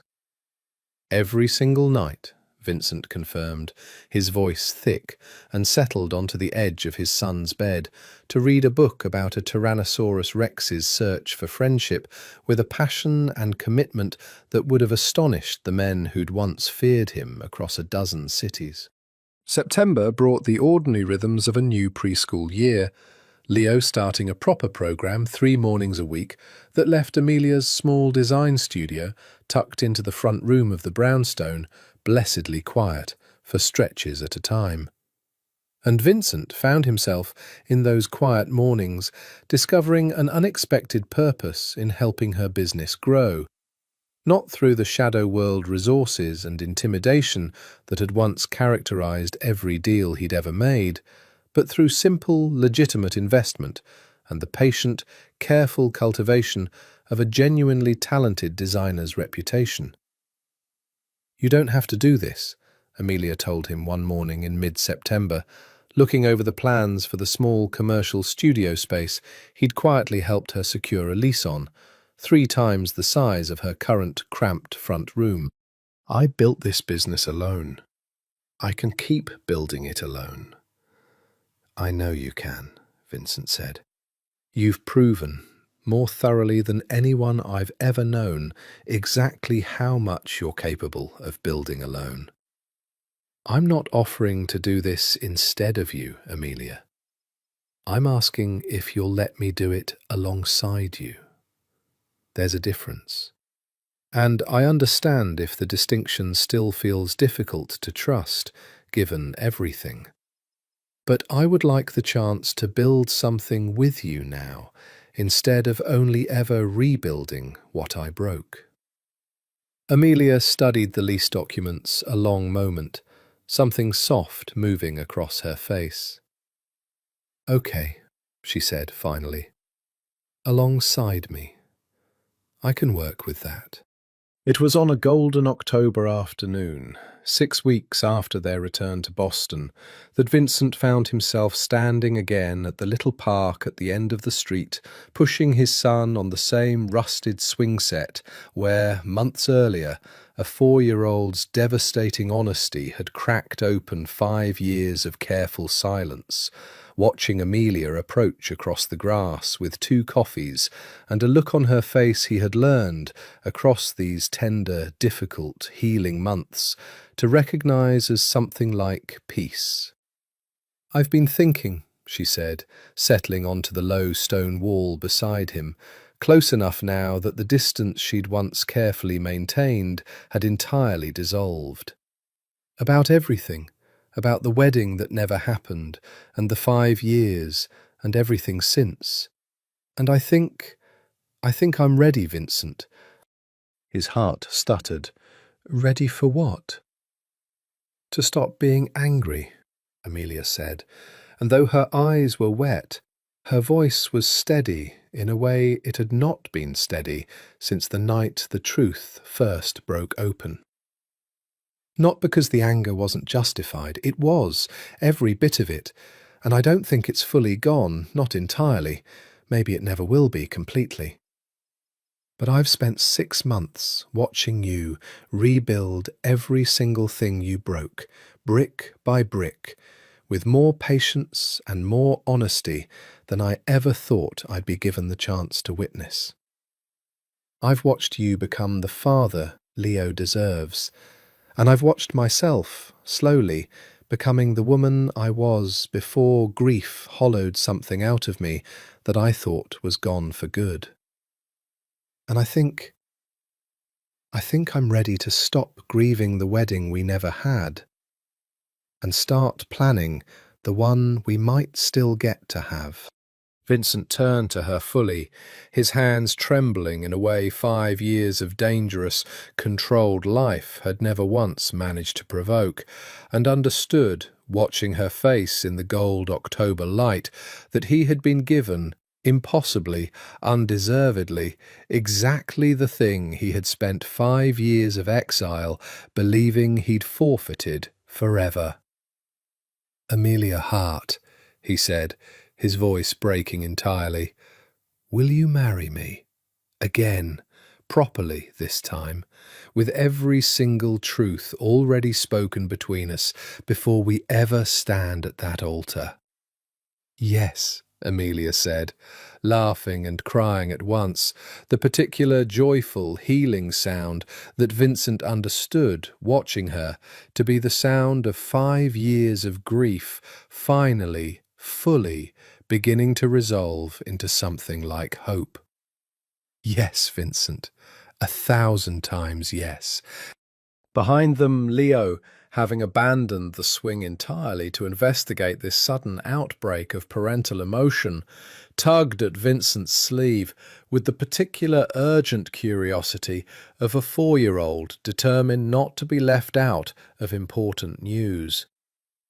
"Are you guys getting married?" he demanded. "For real this time? Can I be the ring guy?" "Ring bearer," Amelia corrected, laughing through her tears, pulling her son into the embrace that had, months ago, seemed permanently, impossibly out of reach for the third member of their small, hard-won family. "Yes, baby, we're getting married. For real this time." "Good," Leo said, with enormous satisfaction, snuggling into the embrace of both his parents at once, entirely unaware of the enormous distance they had travelled to arrive together at this single golden autumn afternoon. "I want dinosaurs at the wedding." Vincent laughed, really laughed, the deep, unguarded laugh that belonged entirely to this new life he had fought 5 years and lost nearly everything to earn, and held his family close in the fading gold light, and understood, with a certainty that settled into his chest like a second heartbeat, that whatever else the future held, he would never again let a single day pass without telling them both, in every way he knew how, exactly how much they meant to him. Even as the wedding plans took shape through the crisp days of late autumn, a small, private ceremony this time, nothing like the grand affair originally planned 5 years earlier, just the people who mattered most gathered in the small chapel 2 blocks from the brownstone. Vincent found himself wrestling in the quiet hours after Amelia and Leo had gone to sleep, with a grief he had not yet found a way to properly name or release. Dante. His brother's betrayal had nearly cost Vincent everything, and yet the grief of losing him, first to the choice that had shattered their family, then finally, permanently, to Sabatini's retribution 18 months ago, remained a wound that refused to close cleanly alongside all the others that had, slowly, begun to heal. "You're somewhere else tonight," Amelia observed one November evening, finding him standing at the window of their bedroom. Their bedroom now, the careful separate rooms arrangement having dissolved sometime in October into something neither of them had needed to formally announce, simply understood and welcomed by both. Staring out at the first snow dusting the quiet street below. "I was thinking about Dante," Vincent admitted, and felt, even now, some old instinct to deflect, to protect her from the messier, less resolved corners of his grief.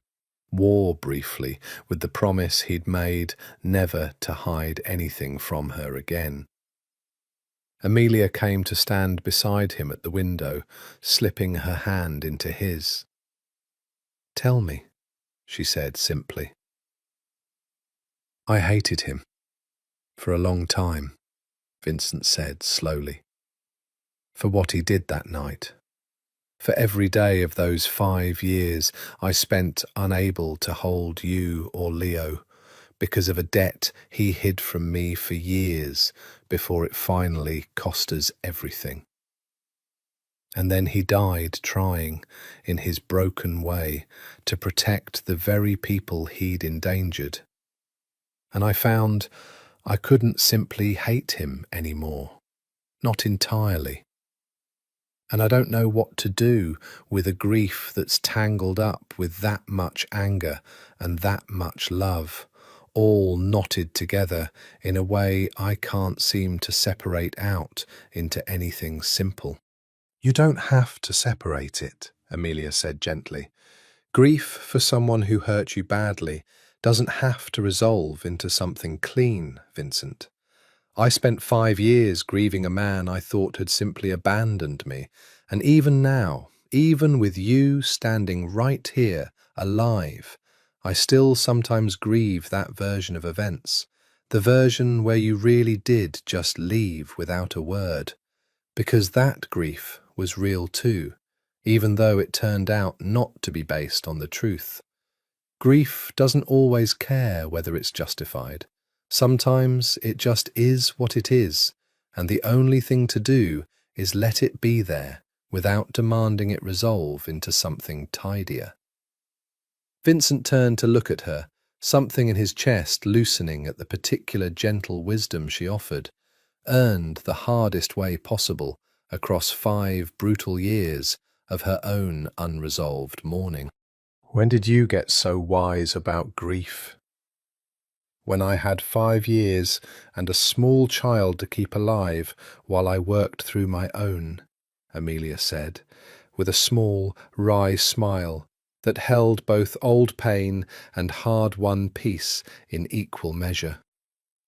It's not a class I would have chosen to take, but I learned a lot in it, whether I wanted to or not. I want to do something, Vincent said slowly, an idea forming as he spoke. For Dante. Not to excuse what he did.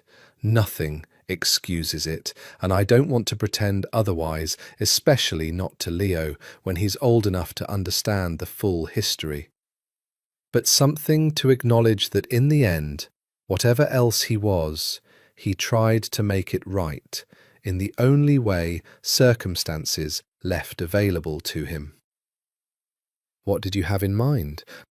There's a scholarship fund, Vincent said, that Salvatore's been helping me establish for young people in Providence who grew up the way Dante and I did, in families entangled in that world, trying to find a legitimate way out before it's too late.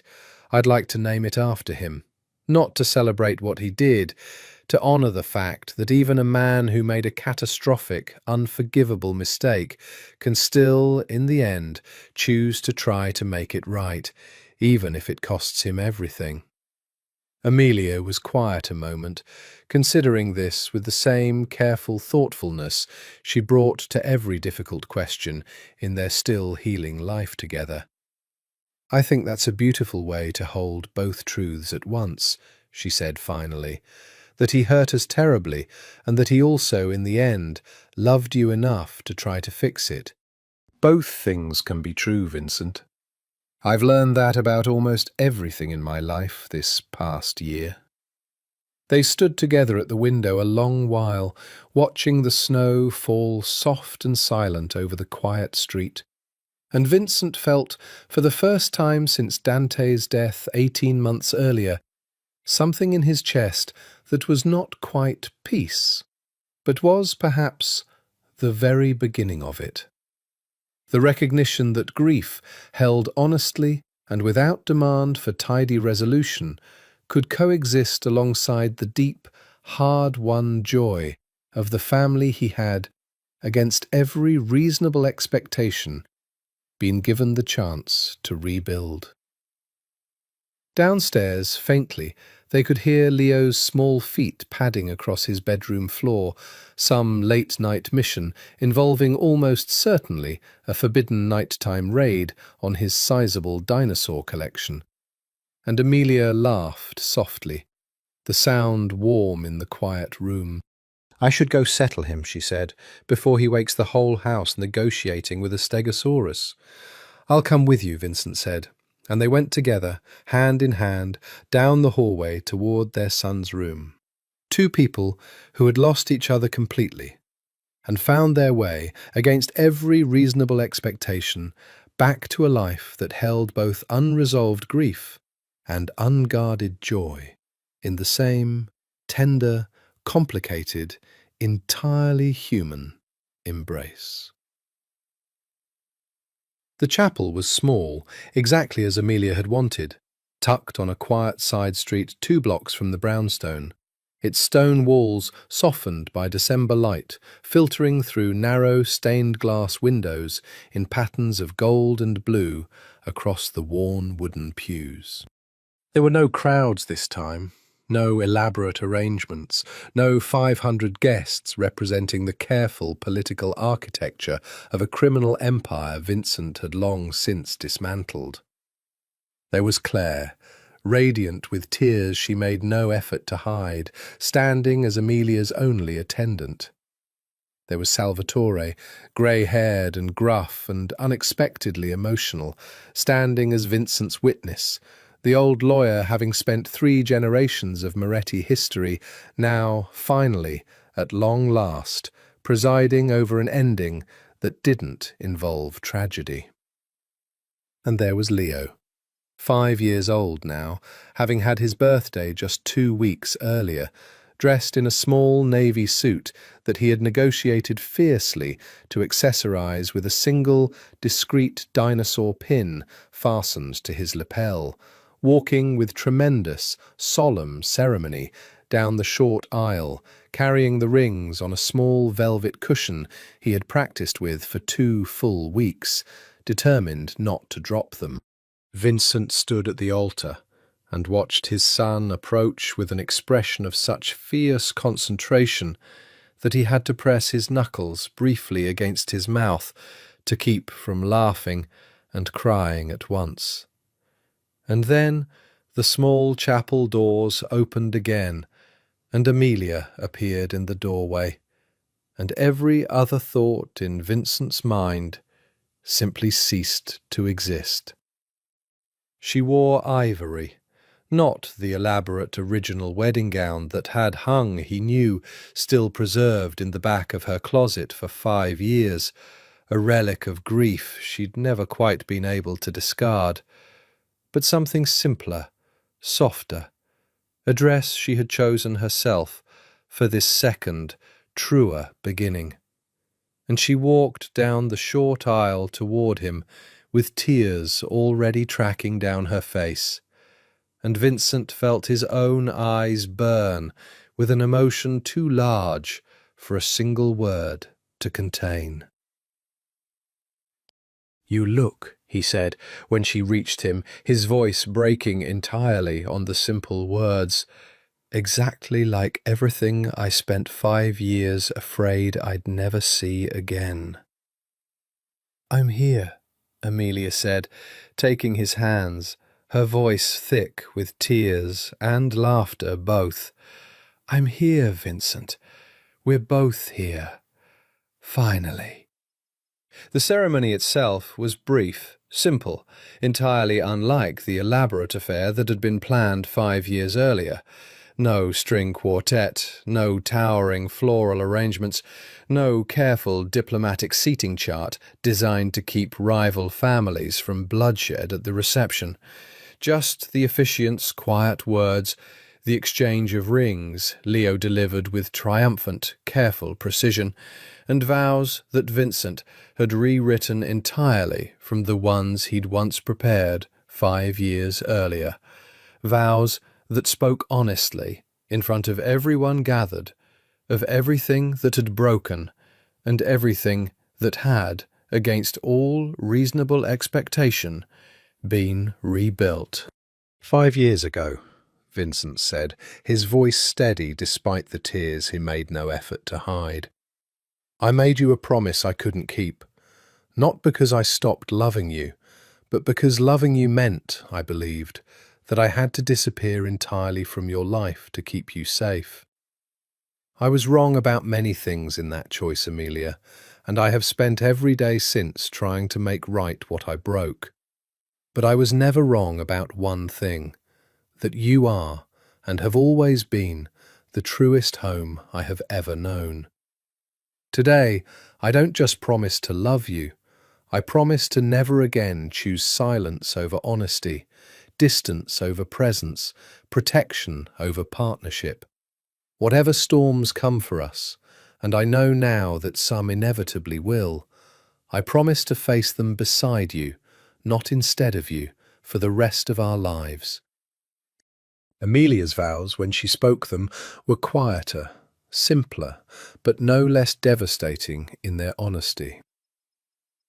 "I spent 5 years grieving a man I thought had abandoned me," she said, And I built in that grief a strength I never knew I possessed, and a son who is the very best of both of us.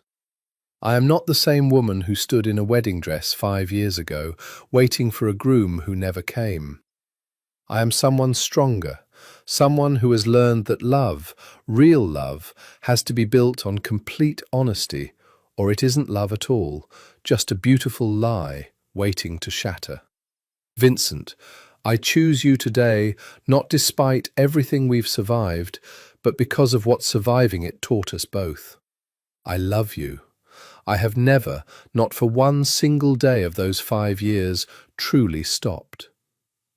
When the officiant finally pronounced them married, the small chapel erupted, not into the polite, restrained applause of a grand society wedding, but into something warmer, rawer, Claire sobbing openly, Salvatore clearing his throat with suspicious frequency, and Leo, unable to contain himself a moment longer, launching himself at his parents' legs with a triumphant shout of, "Now can we go get pizza?" that broke the solemnity of the moment into helpless, joyful laughter. Outside the chapel, snow had begun to fall in soft, lazy flakes, dusting the quiet street in white, and Vincent Moretti stood on the chapel steps with his wife. His wife, finally, truly, after 5 years of exile and grief and a slow, hard-won rebuilding, and his son between them, and felt, for the first time in a life defined almost entirely by danger and loss and the careful architecture of survival, something he had genuinely, in his darkest years of exile, believed he would never be permitted to feel again. Peace. Complete, unguarded, undeserved, and entirely, finally, his.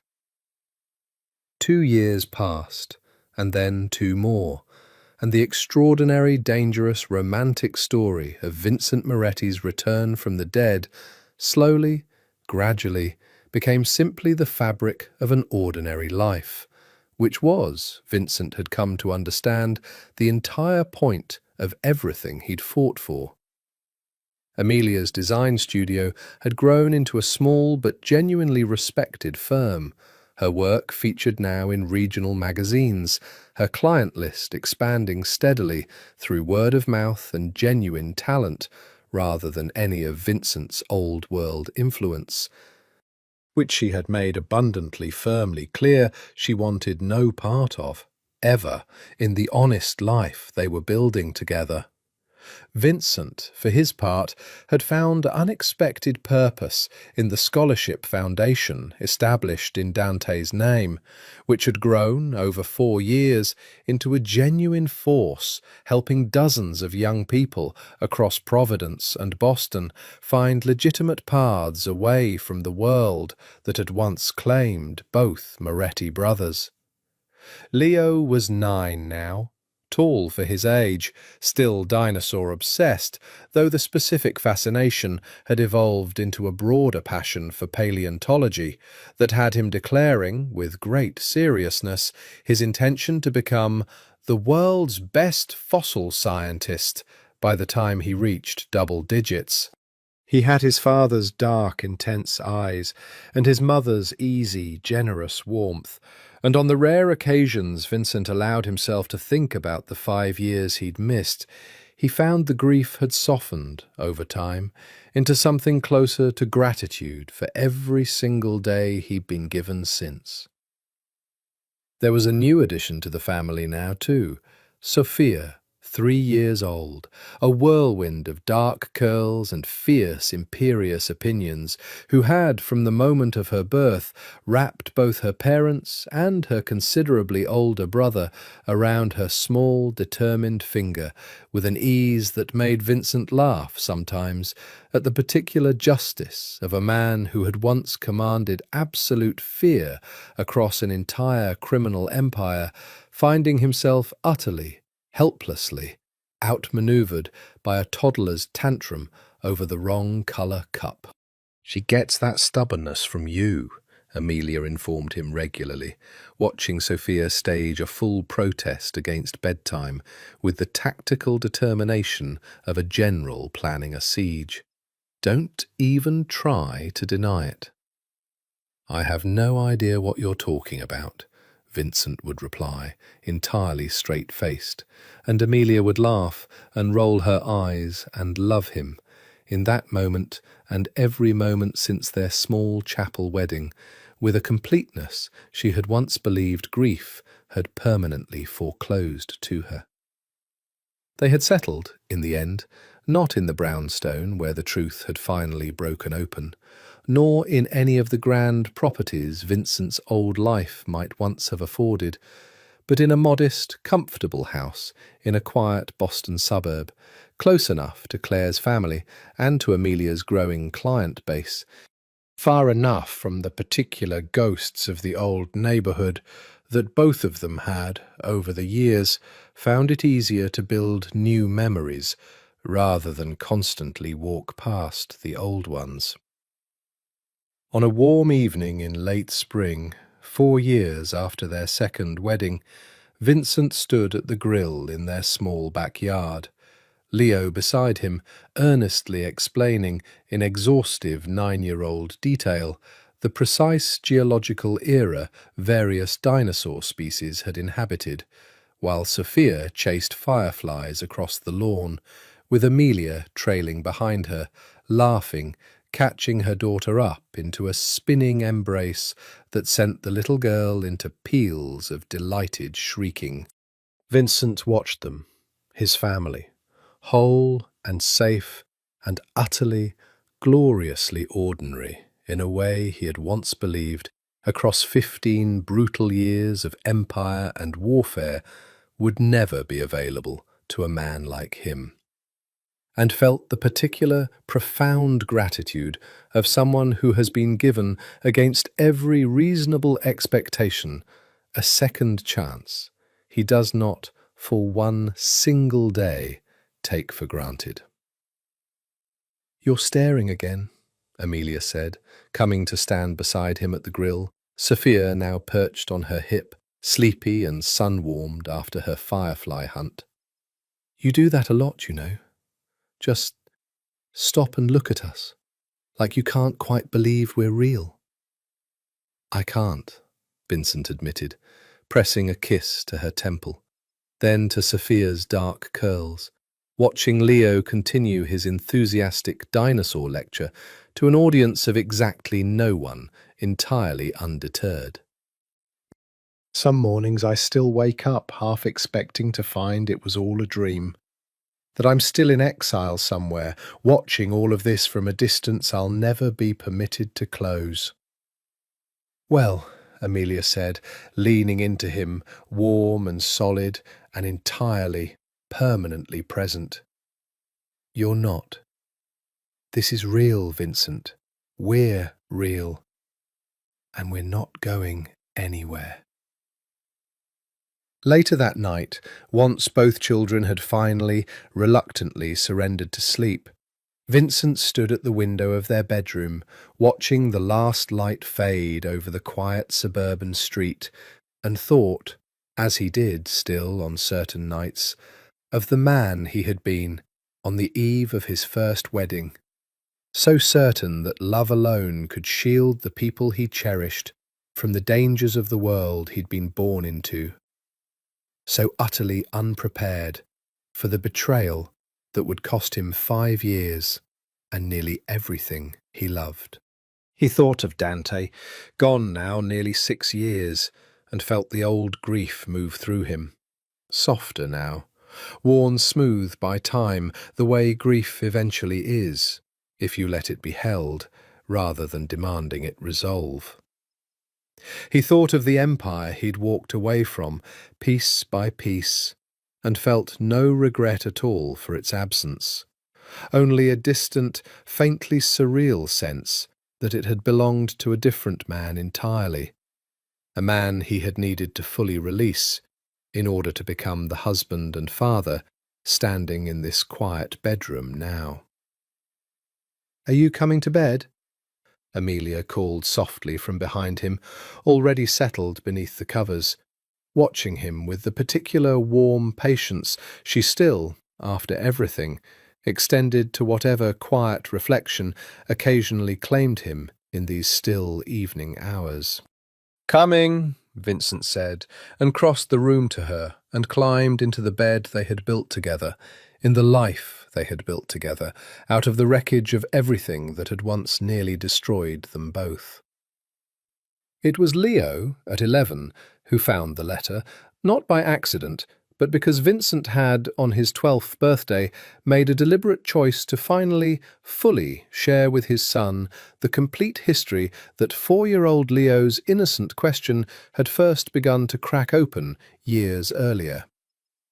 They sat together in Vincent's small home office, father and son, the letter Vincent had written years ago, during the long, uncertain days at the lake house, in case anything had gone wrong with the Castellano situation, in case he had needed, once again, to disappear, or worse, resting on the desk between them.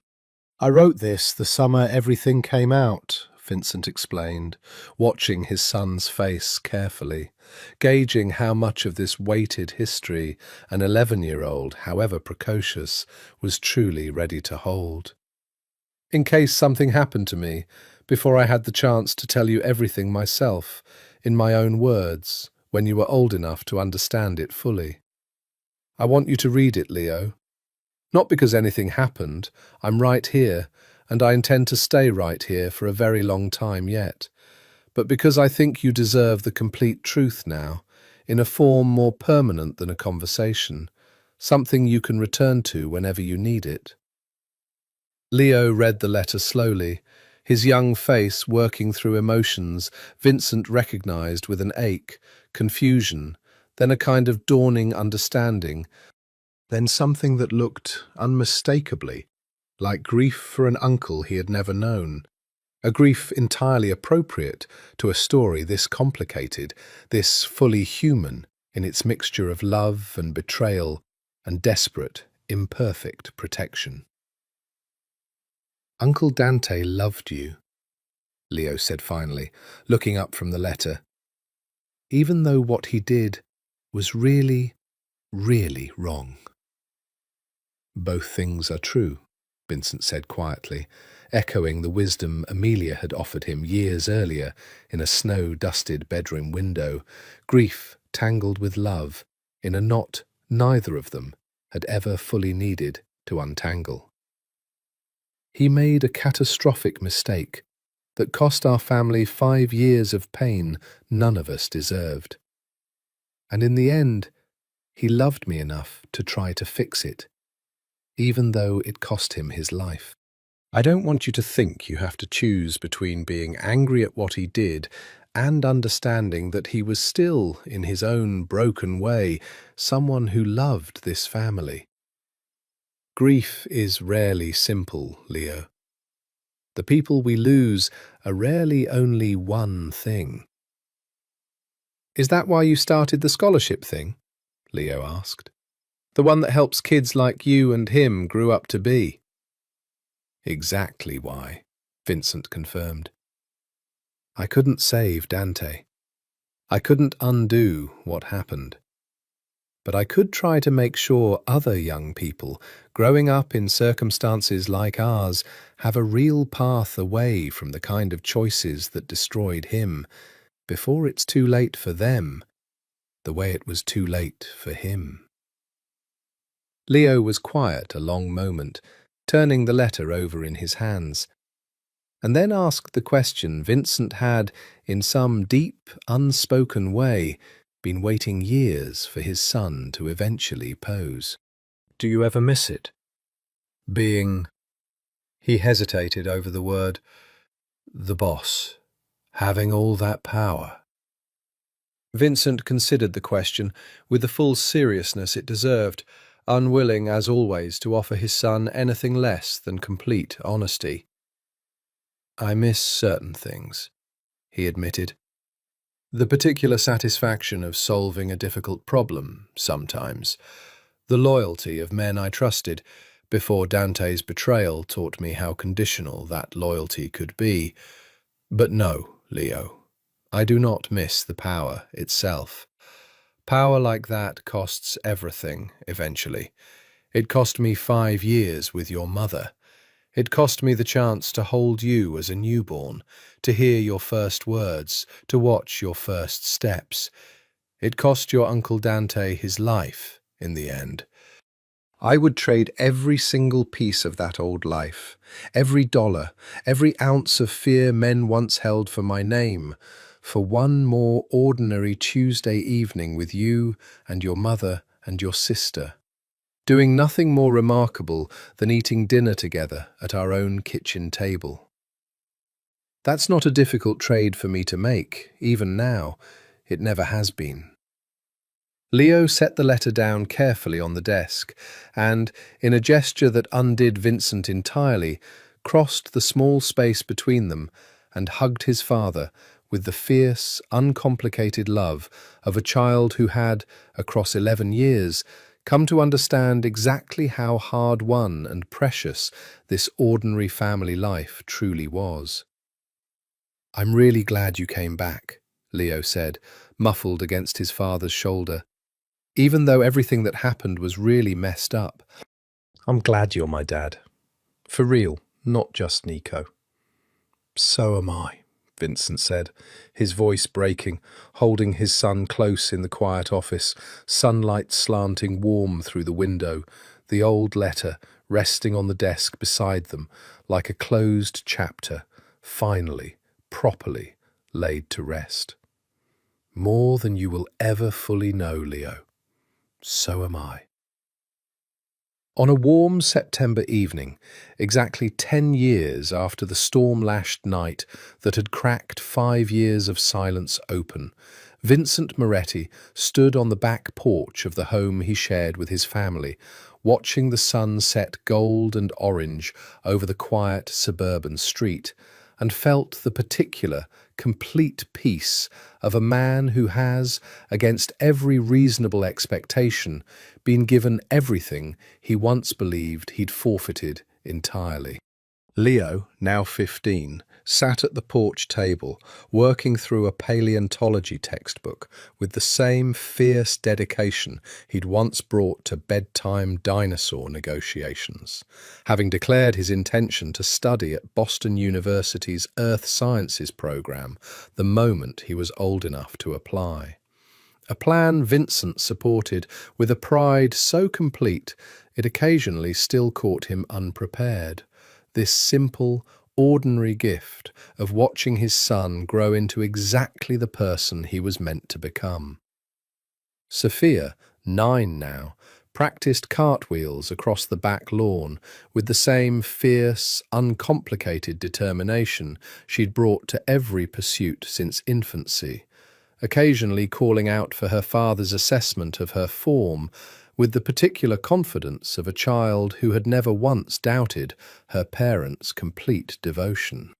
Amelia came out onto the porch carrying 2 glasses of wine, settling into the chair beside him, watching their children with the same soft, grateful expression Vincent had come to recognize as the particular quiet joy of 2 people who had rebuilt a life from genuine ruin and never, not for a single day since, taken the result for granted. 10 years, she said quietly, handing him his glass. 10 years since that storm. 10 years, Vincent agreed, and reached over to take her hand, the familiar grounding weight of her fingers laced through his, a gesture that had, across a decade, become as essential to him as breathing itself. "Do you ever think about it?" Amelia asked. "That night, everything before it, the whole story of how we got here?" "Every single day," Vincent admitted. "Not with the pain it once carried. That's mostly healed now, or healed as much as anything like that ever fully heals. But I think about it because I never want to forget how close we came to losing all of this. How close I came to letting fear keep me in exile forever, watching you both from a careful, cowardly distance, rather than risking everything to actually come home. You weren't a coward, Amelia said firmly, the particular fierce loyalty she still, after everything, extended to him without hesitation. You made an impossible choice under impossible circumstances, and when you finally had the chance to make it right, you took it, completely, without holding anything back. That's not cowardice, Vincent. That's the bravest thing I've ever watched anyone do. Vincent looked at his wife in the fading gold light, 10 years of rebuilt trust and hard-won peace evident in every line of her face, and felt the same overwhelming gratitude that had defined every single day of this second chance he had been given. "I used to think," he said slowly, "that love and power were the same thing. That protecting the people I cherished meant controlling every variable, eliminating every risk, standing between them and the world with absolute, unyielding force. It took losing everything. You, Leo, 5 years of a life I can never get back, to understand that real love isn't about control at all. It's about trust. It's about choosing honesty over protection, even when honesty is terrifying. It's about showing up, imperfectly, again and again, and trusting the people you love to help you carry what you can't carry alone."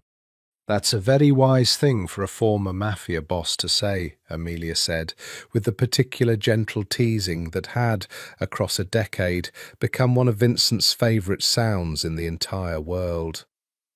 "I had an excellent teacher," Vincent said, lifting her hand to press a kiss against her knuckles. "The bravest, most resilient woman I have ever known, who somehow found it in herself to forgive a man who let her grieve him for 5 entire years, and who taught me, patiently, across a decade since, exactly what real partnership actually looks like." Across the lawn, Sophia executed a particularly impressive cartwheel and demanded, with great insistence, that both her parents witness an immediate encore. And Leo looked up from his textbook long enough to offer his sister a solemn, judicial assessment of her form that sent her into peals of indignant, delighted protest. And Vincent Moretti sat on his back porch in the fading gold light of a warm September evening, surrounded by everything he had once believed, across 5 brutal years of exile he would never be permitted to hold again, and felt, in his chest, the particular, complete peace of a man who has finally, fully, come home. "I love you," he said to Amelia, the words as true and as necessary now as they had been on the rain-soaked night 10 years earlier when he'd knelt in the flooded street outside her door and told her his heart had never once left her. "I will love you for every single day I have left, and I will spend every one of them grateful that you let me come home." "I love you too," Amelia said, leaning into him, watching their children play in the golden evening light. 10 years of grief and rebuilding and hard-won joy settling into something that finally, completely, felt like peace. "Welcome home, Vincent. You're not going anywhere, ever again." "Never again," Vincent promised, and meant it with everything he had left to give. Watching the sun set gold over the family, he had fought a war in the shadows for 5 long years to earn the right to hold, and understood, with a certainty that had taken a decade of grief and rebuilding to fully believe, that some storms, however devastating, could still, in the end, lead a broken man all the way home.